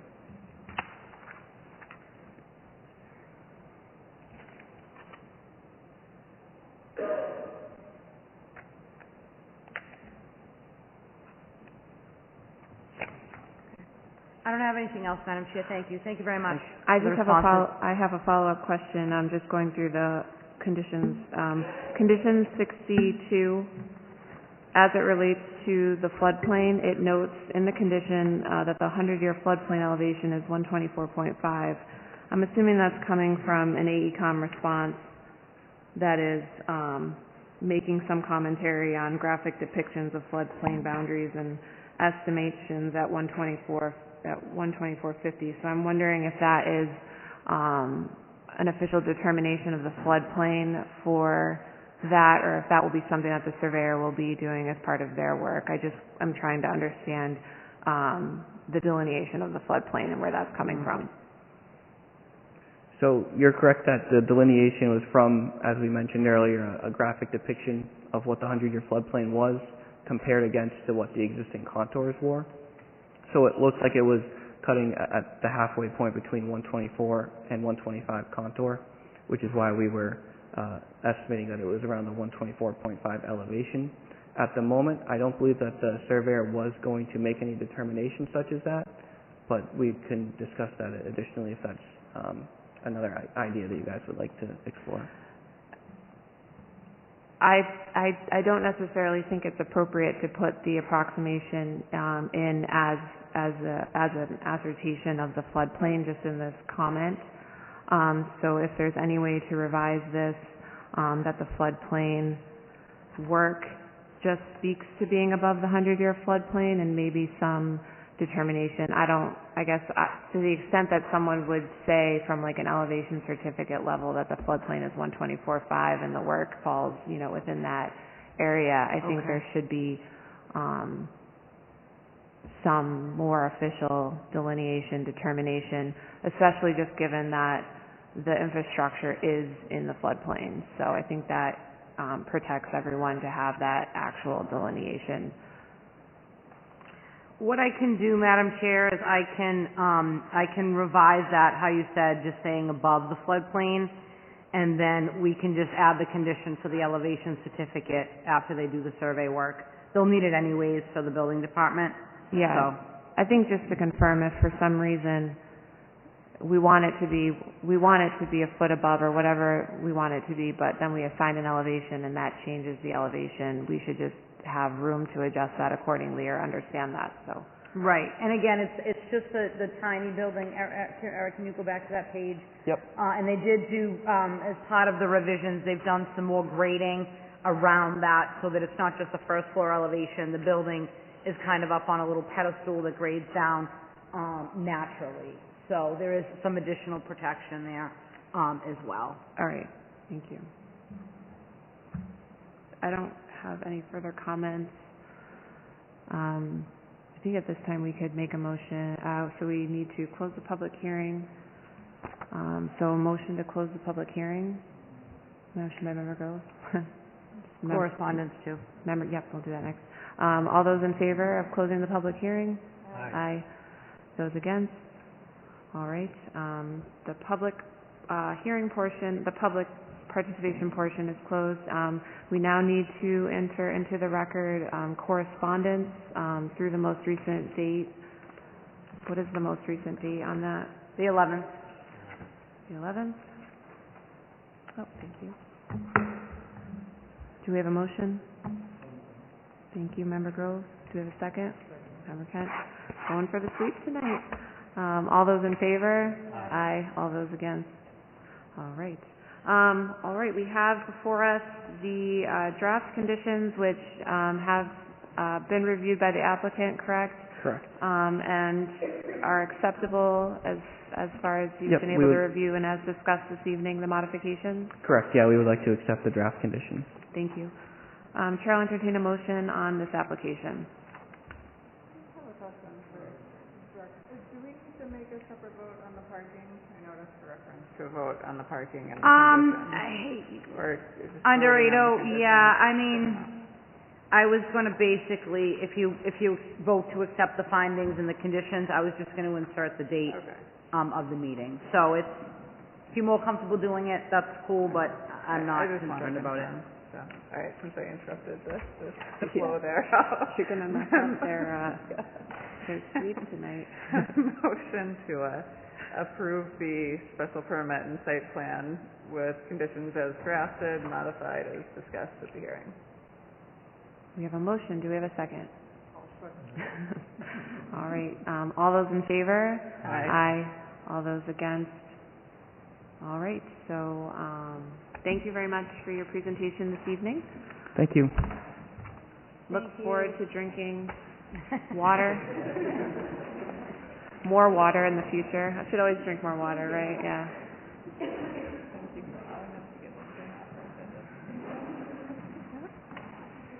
All right, that's yours. I don't need more paper. All right, where's my agenda?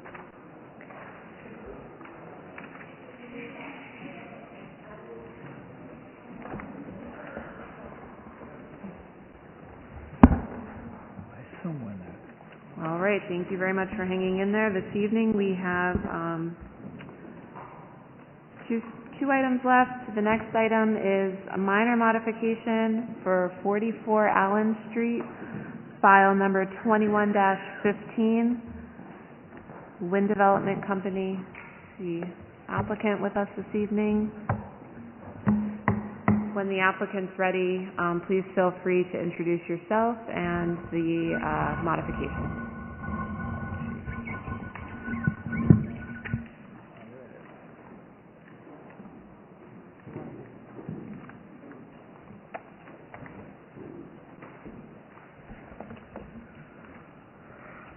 Excuse me.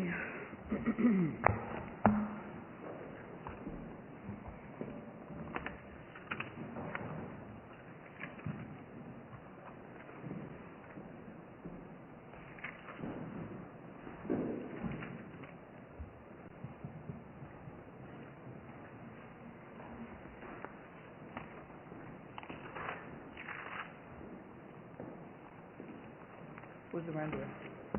So.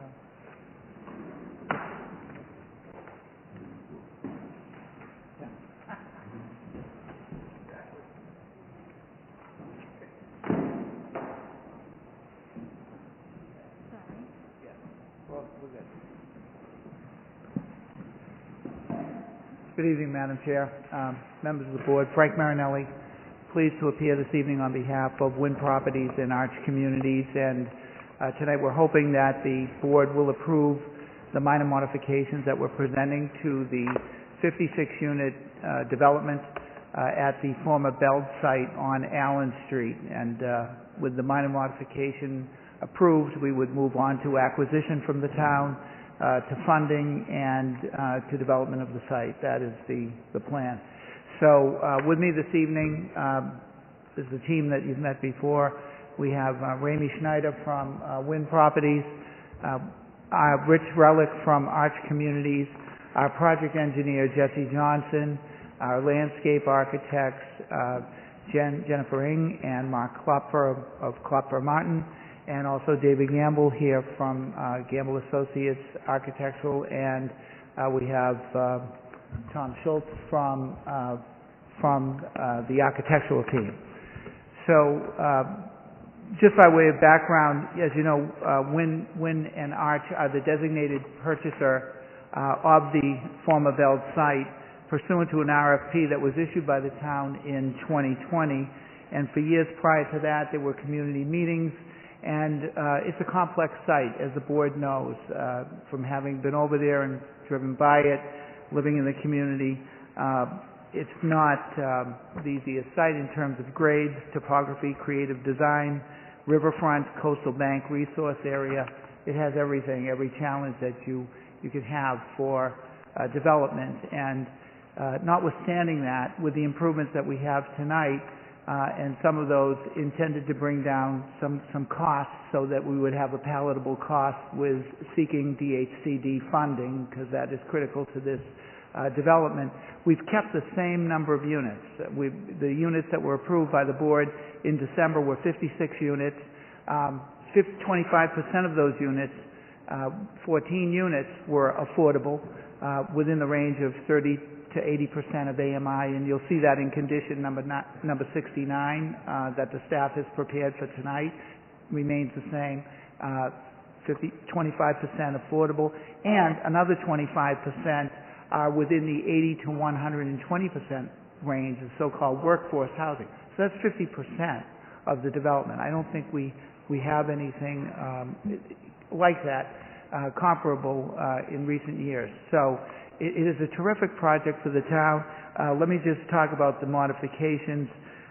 The modifications presented tonight were approved by the Conservation Commission last Thursday night, April 7th. So that was good to moving forward with what they need to do to be eligible for the next round of funding with DHCD.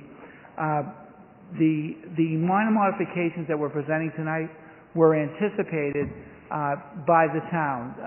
Wynn has worked diligently and cooperatively with the town over the past year. On December 16th, a second amendment was signed to the purchase agreement with the town, and that amendment anticipated these modifications. In the interim, we've met with the mayor. We've had design meetings to come up with the design that you see here that the architectural team prepared. Let me just summarize, and Jesse, our project engineer, will go over it if you want more detail. But essentially what we've done is, again, for DHC funding and to bring the costs down, we've not tried to retrofit the switch house. The switch house is going to be demolished. All buildings on the site will be demolished. And there's nothing detrimental about that. It's a good thing. You start with a clean palette. And what they've been able to do is to make a more compact footprint in one building rather than the connected two buildings that we had before, which was more of a sprawling complex. So we have a more compact footprint that is shown by Jesse's color-coded exhibit right here that was up before. But that orange outline is the more compact footprint now, as opposed to the larger one that you can see going off more to the east. We pulled the building back from the Quincy Avenue intersection, and that is also a benefit because that's a busy intersection. When you pull a building back, you have more ability coming out to more sight distance, etc. The driveway is also moved in a more westerly manner. That allowed for more gently sloping the grade there, and taking away some of the site work that was involved. Mr. McCamey had made in the prior hearings some comments about parking, which we appreciated, and we had increased the parking even before this, but now we've added 2 more parking spaces. So we have 68 parking spaces that are going to serve the residential complex, and then we have another 2 for the public at the end of the Riverwalk. The square footage to the town is also increased on the so-called Riverwalk lot that will be deeded back to the town after development. 5,000 square feet approximately of impervious surface are removed, and that pretty much covers some of, in a broad way, the improvements in addition to the design changes that we've shown and worked through with the administration. So that, in essence, is the improvements where we hope to present a project that will be eligible for DHCD funding in the next round. And if there are any questions, our team is happy to answer it. If you'd like to hear more from Jesse, we can go over the engineering plan. And also, Jennifer and Mark are here, and we can talk about the landscape plan.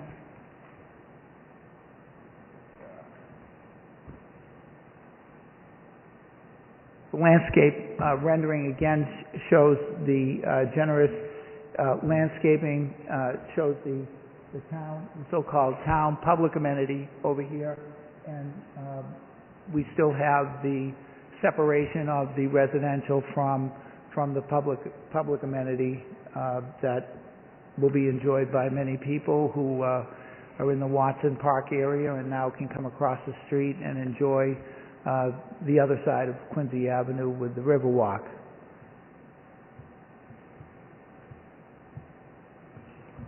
Thank you.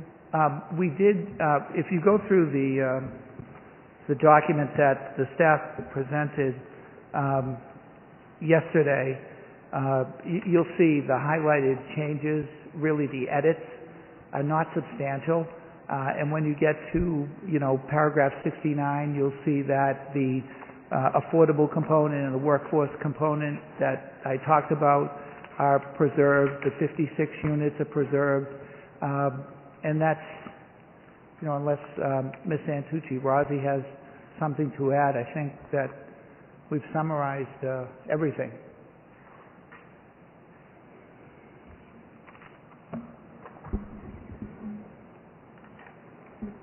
Yeah, Madam Chair, and this particular one, the highlighted items are not the items that I need to go back and look at.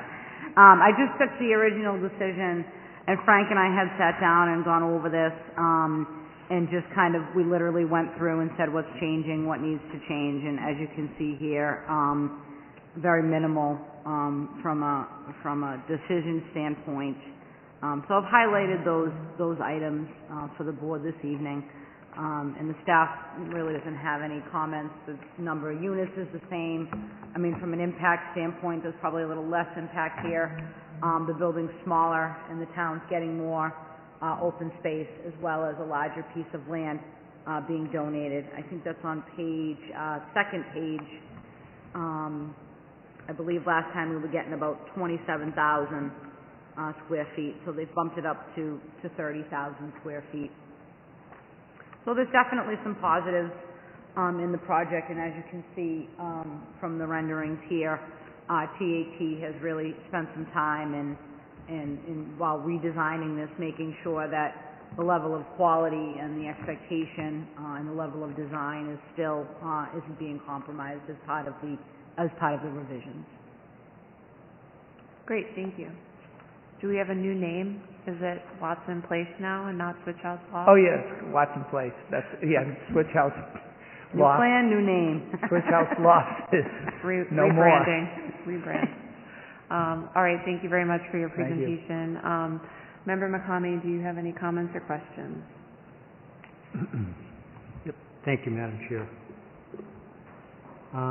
So the other development in Quincy, which this applicant runs, is Watson. I can't remember the name of it. The Watson. The Watson. The Watson. Yes. Yeah. Okay. So are the units, smaller than the first plan? Tom, do you want, I think the building shrinks by about 1,000 square The feet. building, I understand the Yeah. building shrunk, But but the I'm just units are- asking Go ahead. if the apartments themselves are smaller. Apartments are not smaller on average, especially... Can you introduce yourself for the record? Sure. Ramey Schneider with Wind Development. The units on average, specifically in the new builds, aren't smaller. We've kept the same kind of modular grid that David Gamble had in his previous design. However, the switch house lofts, where those apartments were, they were, if you recall, it was highly inefficient units actually. And so by now demolishing that building, we're able to have more regularly shaped units rather than shallow, longer units, which was previously held in the switch house building. Okay. So I think you just said to me, on average, they haven't changed. So could you interpret that for me? I'm not quite getting the math. The net residential square footage has not changed. There are different unit types within the building. I don't have an exact unit by unit how much square footage has changed, but on average, a 1-bedroom is consistent with the prior version, a 2-bedroom is consistent with the prior version, and a 3-bedroom is consistent. We have the same number of 1s, 2s, and 3s as the previous version. Okay. I can follow up with the exact square footages per unit type. Oh, sorry, I thought you said Yeah, my name. I don't think it's critical, but it's just, you reduce the building size. I was just curious if the apartment sizes, reduced. They have to have been reduced. Got it. Sorry, we've added height to the building too, which allowed for the additional units to be increased within that building footprint. Okay. Maybe the architect can take sure. that. Yeah, I think that's a good idea. Good evening, everyone. Tom Schultz from the architectural team. Yeah, we can do that. Sure. So essentially, what Rami was talking about with the inefficiency of the switch house building, you had a lot of exterior wall per unit, right? And also we had additional stairs that we were able to drop. So that forced a lot more circulation, so there's more common area because of that inefficiency. So the square footage of the building total is just shy of 1,000 square feet less now, and we were able to pick that up in the common areas, not necessarily the units. So that's how we were able to accomplish that. Okay, that's more understandable. Thank you very much, sir. Okay. Okay, so you're changing the curb cut on Allen Street. Okay. And Mr. Marinelli, could you just remind us obviously Allen Street, we talked a lot about that the last time, is going to have to go through a lot of analysis, and there are potential plans for the one-way. Could you remind us what the applicant is doing or not doing to help us with Allen Street?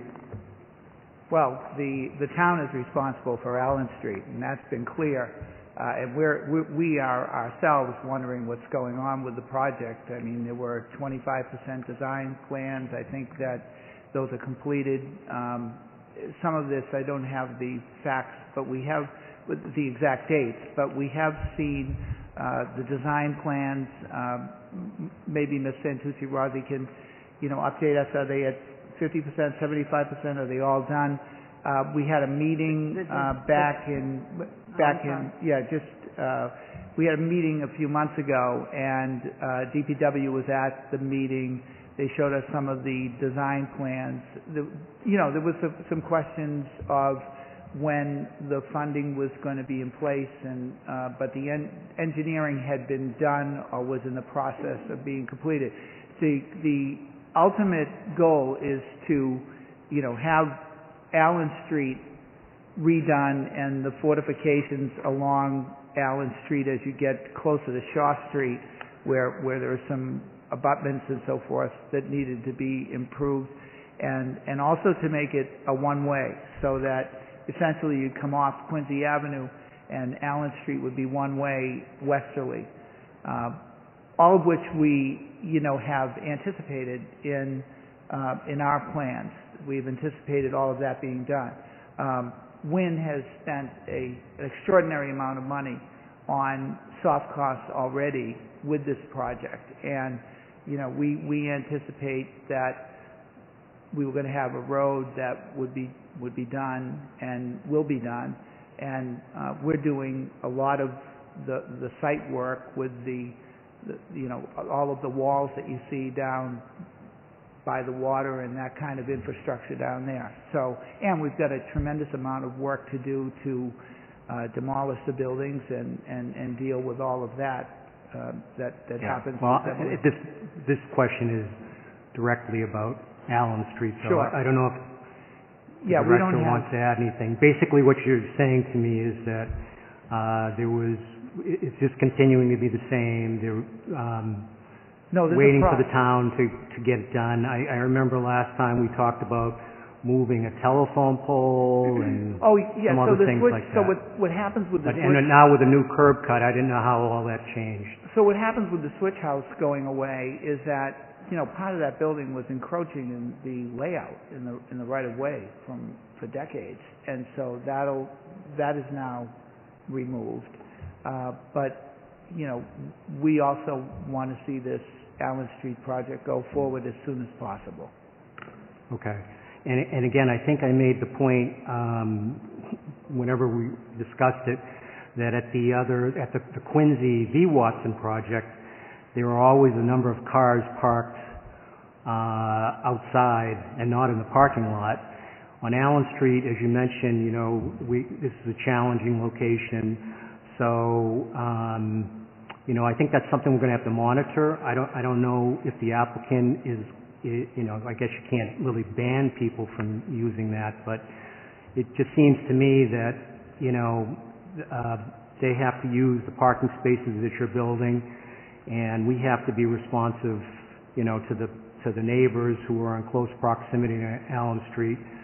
So, and then we're going to make it one-way. So I'm still bringing that up. Maybe we'll have some more conversations about that.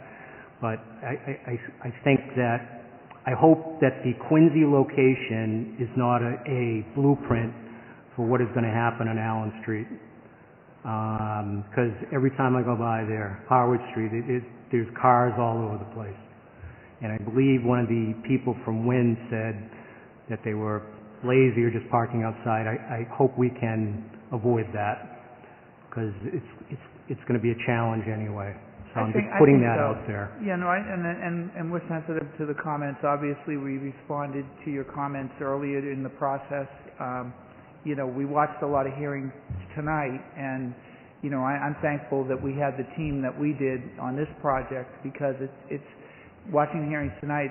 This is a complicated site, and our team got it done. When we were told what to do, we did it. We were back within a couple of meetings. This project was done and approved. So I think that's the caliber of WIN. That is one of the premier companies in the nation, like the 15th largest in the nation in terms of residential property management, the largest in Massachusetts.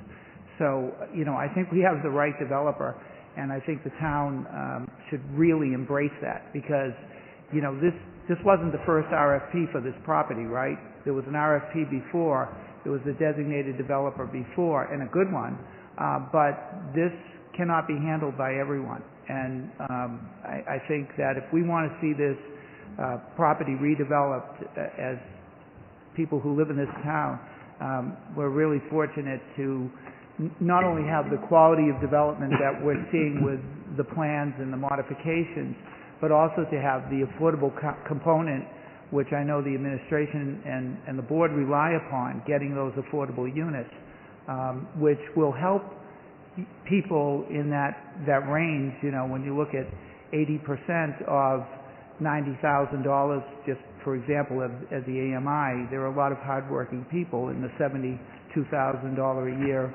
range that cannot afford or find it very difficult to afford an entry price house in Braintree. And Sure. so that's why, you know, these types of housing alternatives are very necessary. And it's being done in a great way here with a difficult site. Sure. You mentioned that they failed to get funding from, excuse me, some state, thing. So if they're so wonderful, how did that happen? And how confident are they to, participate in the next round? Yeah, because that seems to be the key, right? You don't get special treatment just because you win.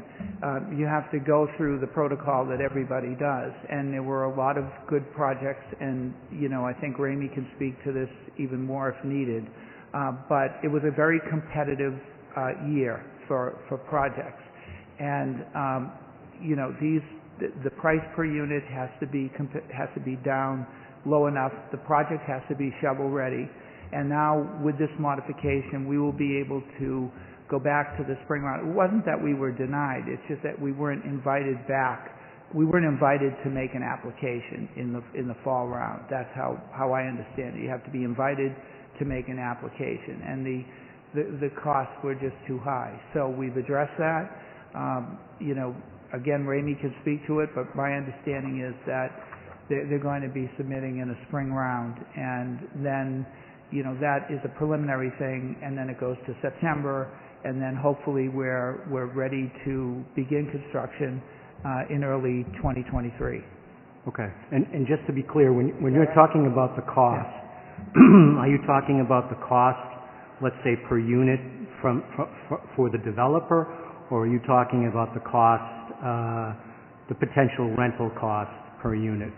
No, we're talking about the cost of development. Cost of development. Exactly. Okay. And let's say the per unit cost was too high. That's correct. Okay. All right. I don't think I have anything more, Madam Chair. Thank you. Thank you. Member Croha, any comments or questions? Yes, thank you for the presentation. I think it's a well-designed build. The building looks like it's going to look great. The site looks great. I'm very glad something worked out with the Riverwalk area with our prior discussion.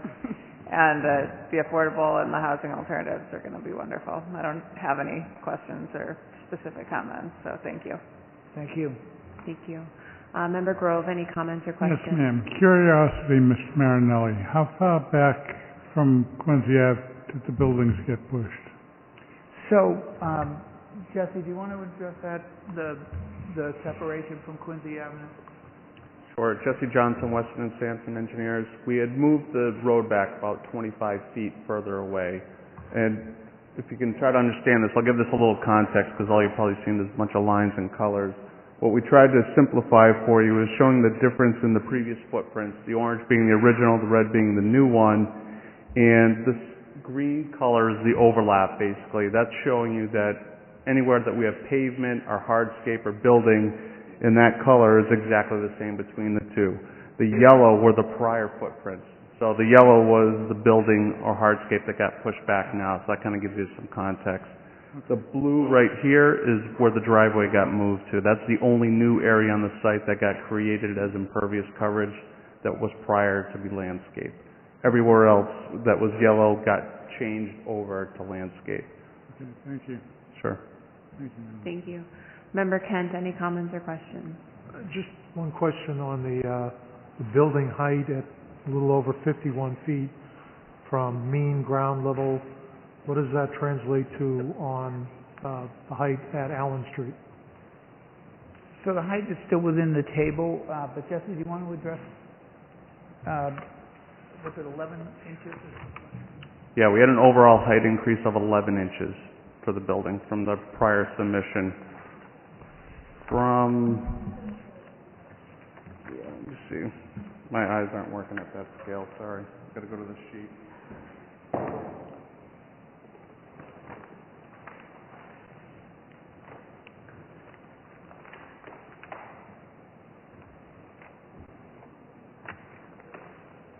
Roughly 37 feet from Allen Street.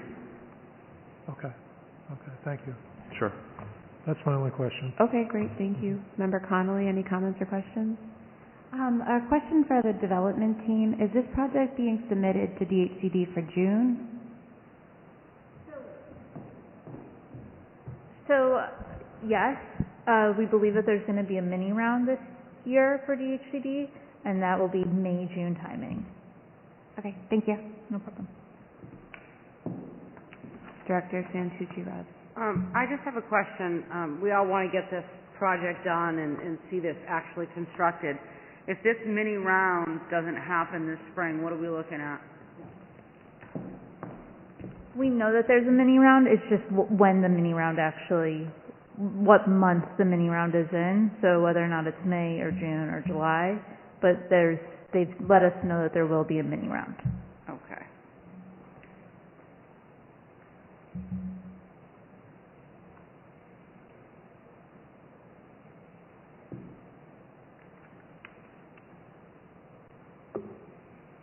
Director, did you have any other? Oh, I'm sorry. I'm all Okay. set. Thank Okay. you. Yeah. I just had kind of a question. I was trying to recall the architecture of the previous switch house lofts, and I know now we're talking about taking down the switch house, and just thinking in terms of, I think the ability to preserve buildings and character, and I kind of always thought of this project as doing that in some ways. So understanding, affordable housing is very important to our community, and so, we very much would like to see a project like this work out and be built. But I guess to the extent that, like, the colors on the building, I don't really see much red brick, or was there any thought, I guess, given to, even though the switch house was being demolished, but maybe trying to still use some architectural finishes to, an ode to that history? We did present various iterations in meetings with the administration, and Ms. Santucci-Rossi can better describe those in more detail, but this was the palette, the design, which is kind of a marine industrial look. We added cornices at the top, and we did a lot of redesigning of certain architectural elements through the 2 or 3 meetings that we had, and this was the one that was selected. So, it does have architectural interest in the sense that there's staggered facades, there's the crown moldings, there's exterior detail, and truly we don't see that on every development here in Braintree. And so, I think it's aesthetic, I think it's nice, I think it's representative of the marine industrial complex that was there. And, I know that I worked on one building at the Hingham Shipyard, the CVS store in particular, and the board in Hingham wanted marine industrial pretty similar to this in terms of the design. As far as the brick, it's a good suggestion. I mean, the switch house was brick, but we did show some iterations with some brick on it, and this is more contemporary, and it has a nice earth tone palette to it. So this is what was settled upon. All right, I'm happy to have just kind of the thought behind how we ended up here, from going from the switch house to this new development, and I was more a point of curiosity, but thank you for that. Do any board members have any other comments? All right. So we do have the revised draft condition, the revisions to the special permit site plan review for the minor modification. Sounds like the applicant has been able to review it and is all in agreement with it as proposed. Yes. So, Chair can entertain a motion on this application. Move with modified conditions. Great, thank you. Motion by Member Grove. Do we have a second? Second by Member Kent. All those in favor? Aye. All those opposed? All right, minor modification granted. Thank you very much. Thank you. All right. My eyes are blurry to even read the clock at this point. All right, we have one more thing, real quick. What do we have? Approval of the meeting minutes. So, Motion to approve meeting minutes. second? Anybody have a second? All right, Member Grove seconds. All those in favor? Aye. All those opposed? And then a motion to adjourn. Second, all right. Motion by Member Grove, second by Member Kent. All those in favor? Aye. All those opposed? Thank you very much, everyone. Thank you.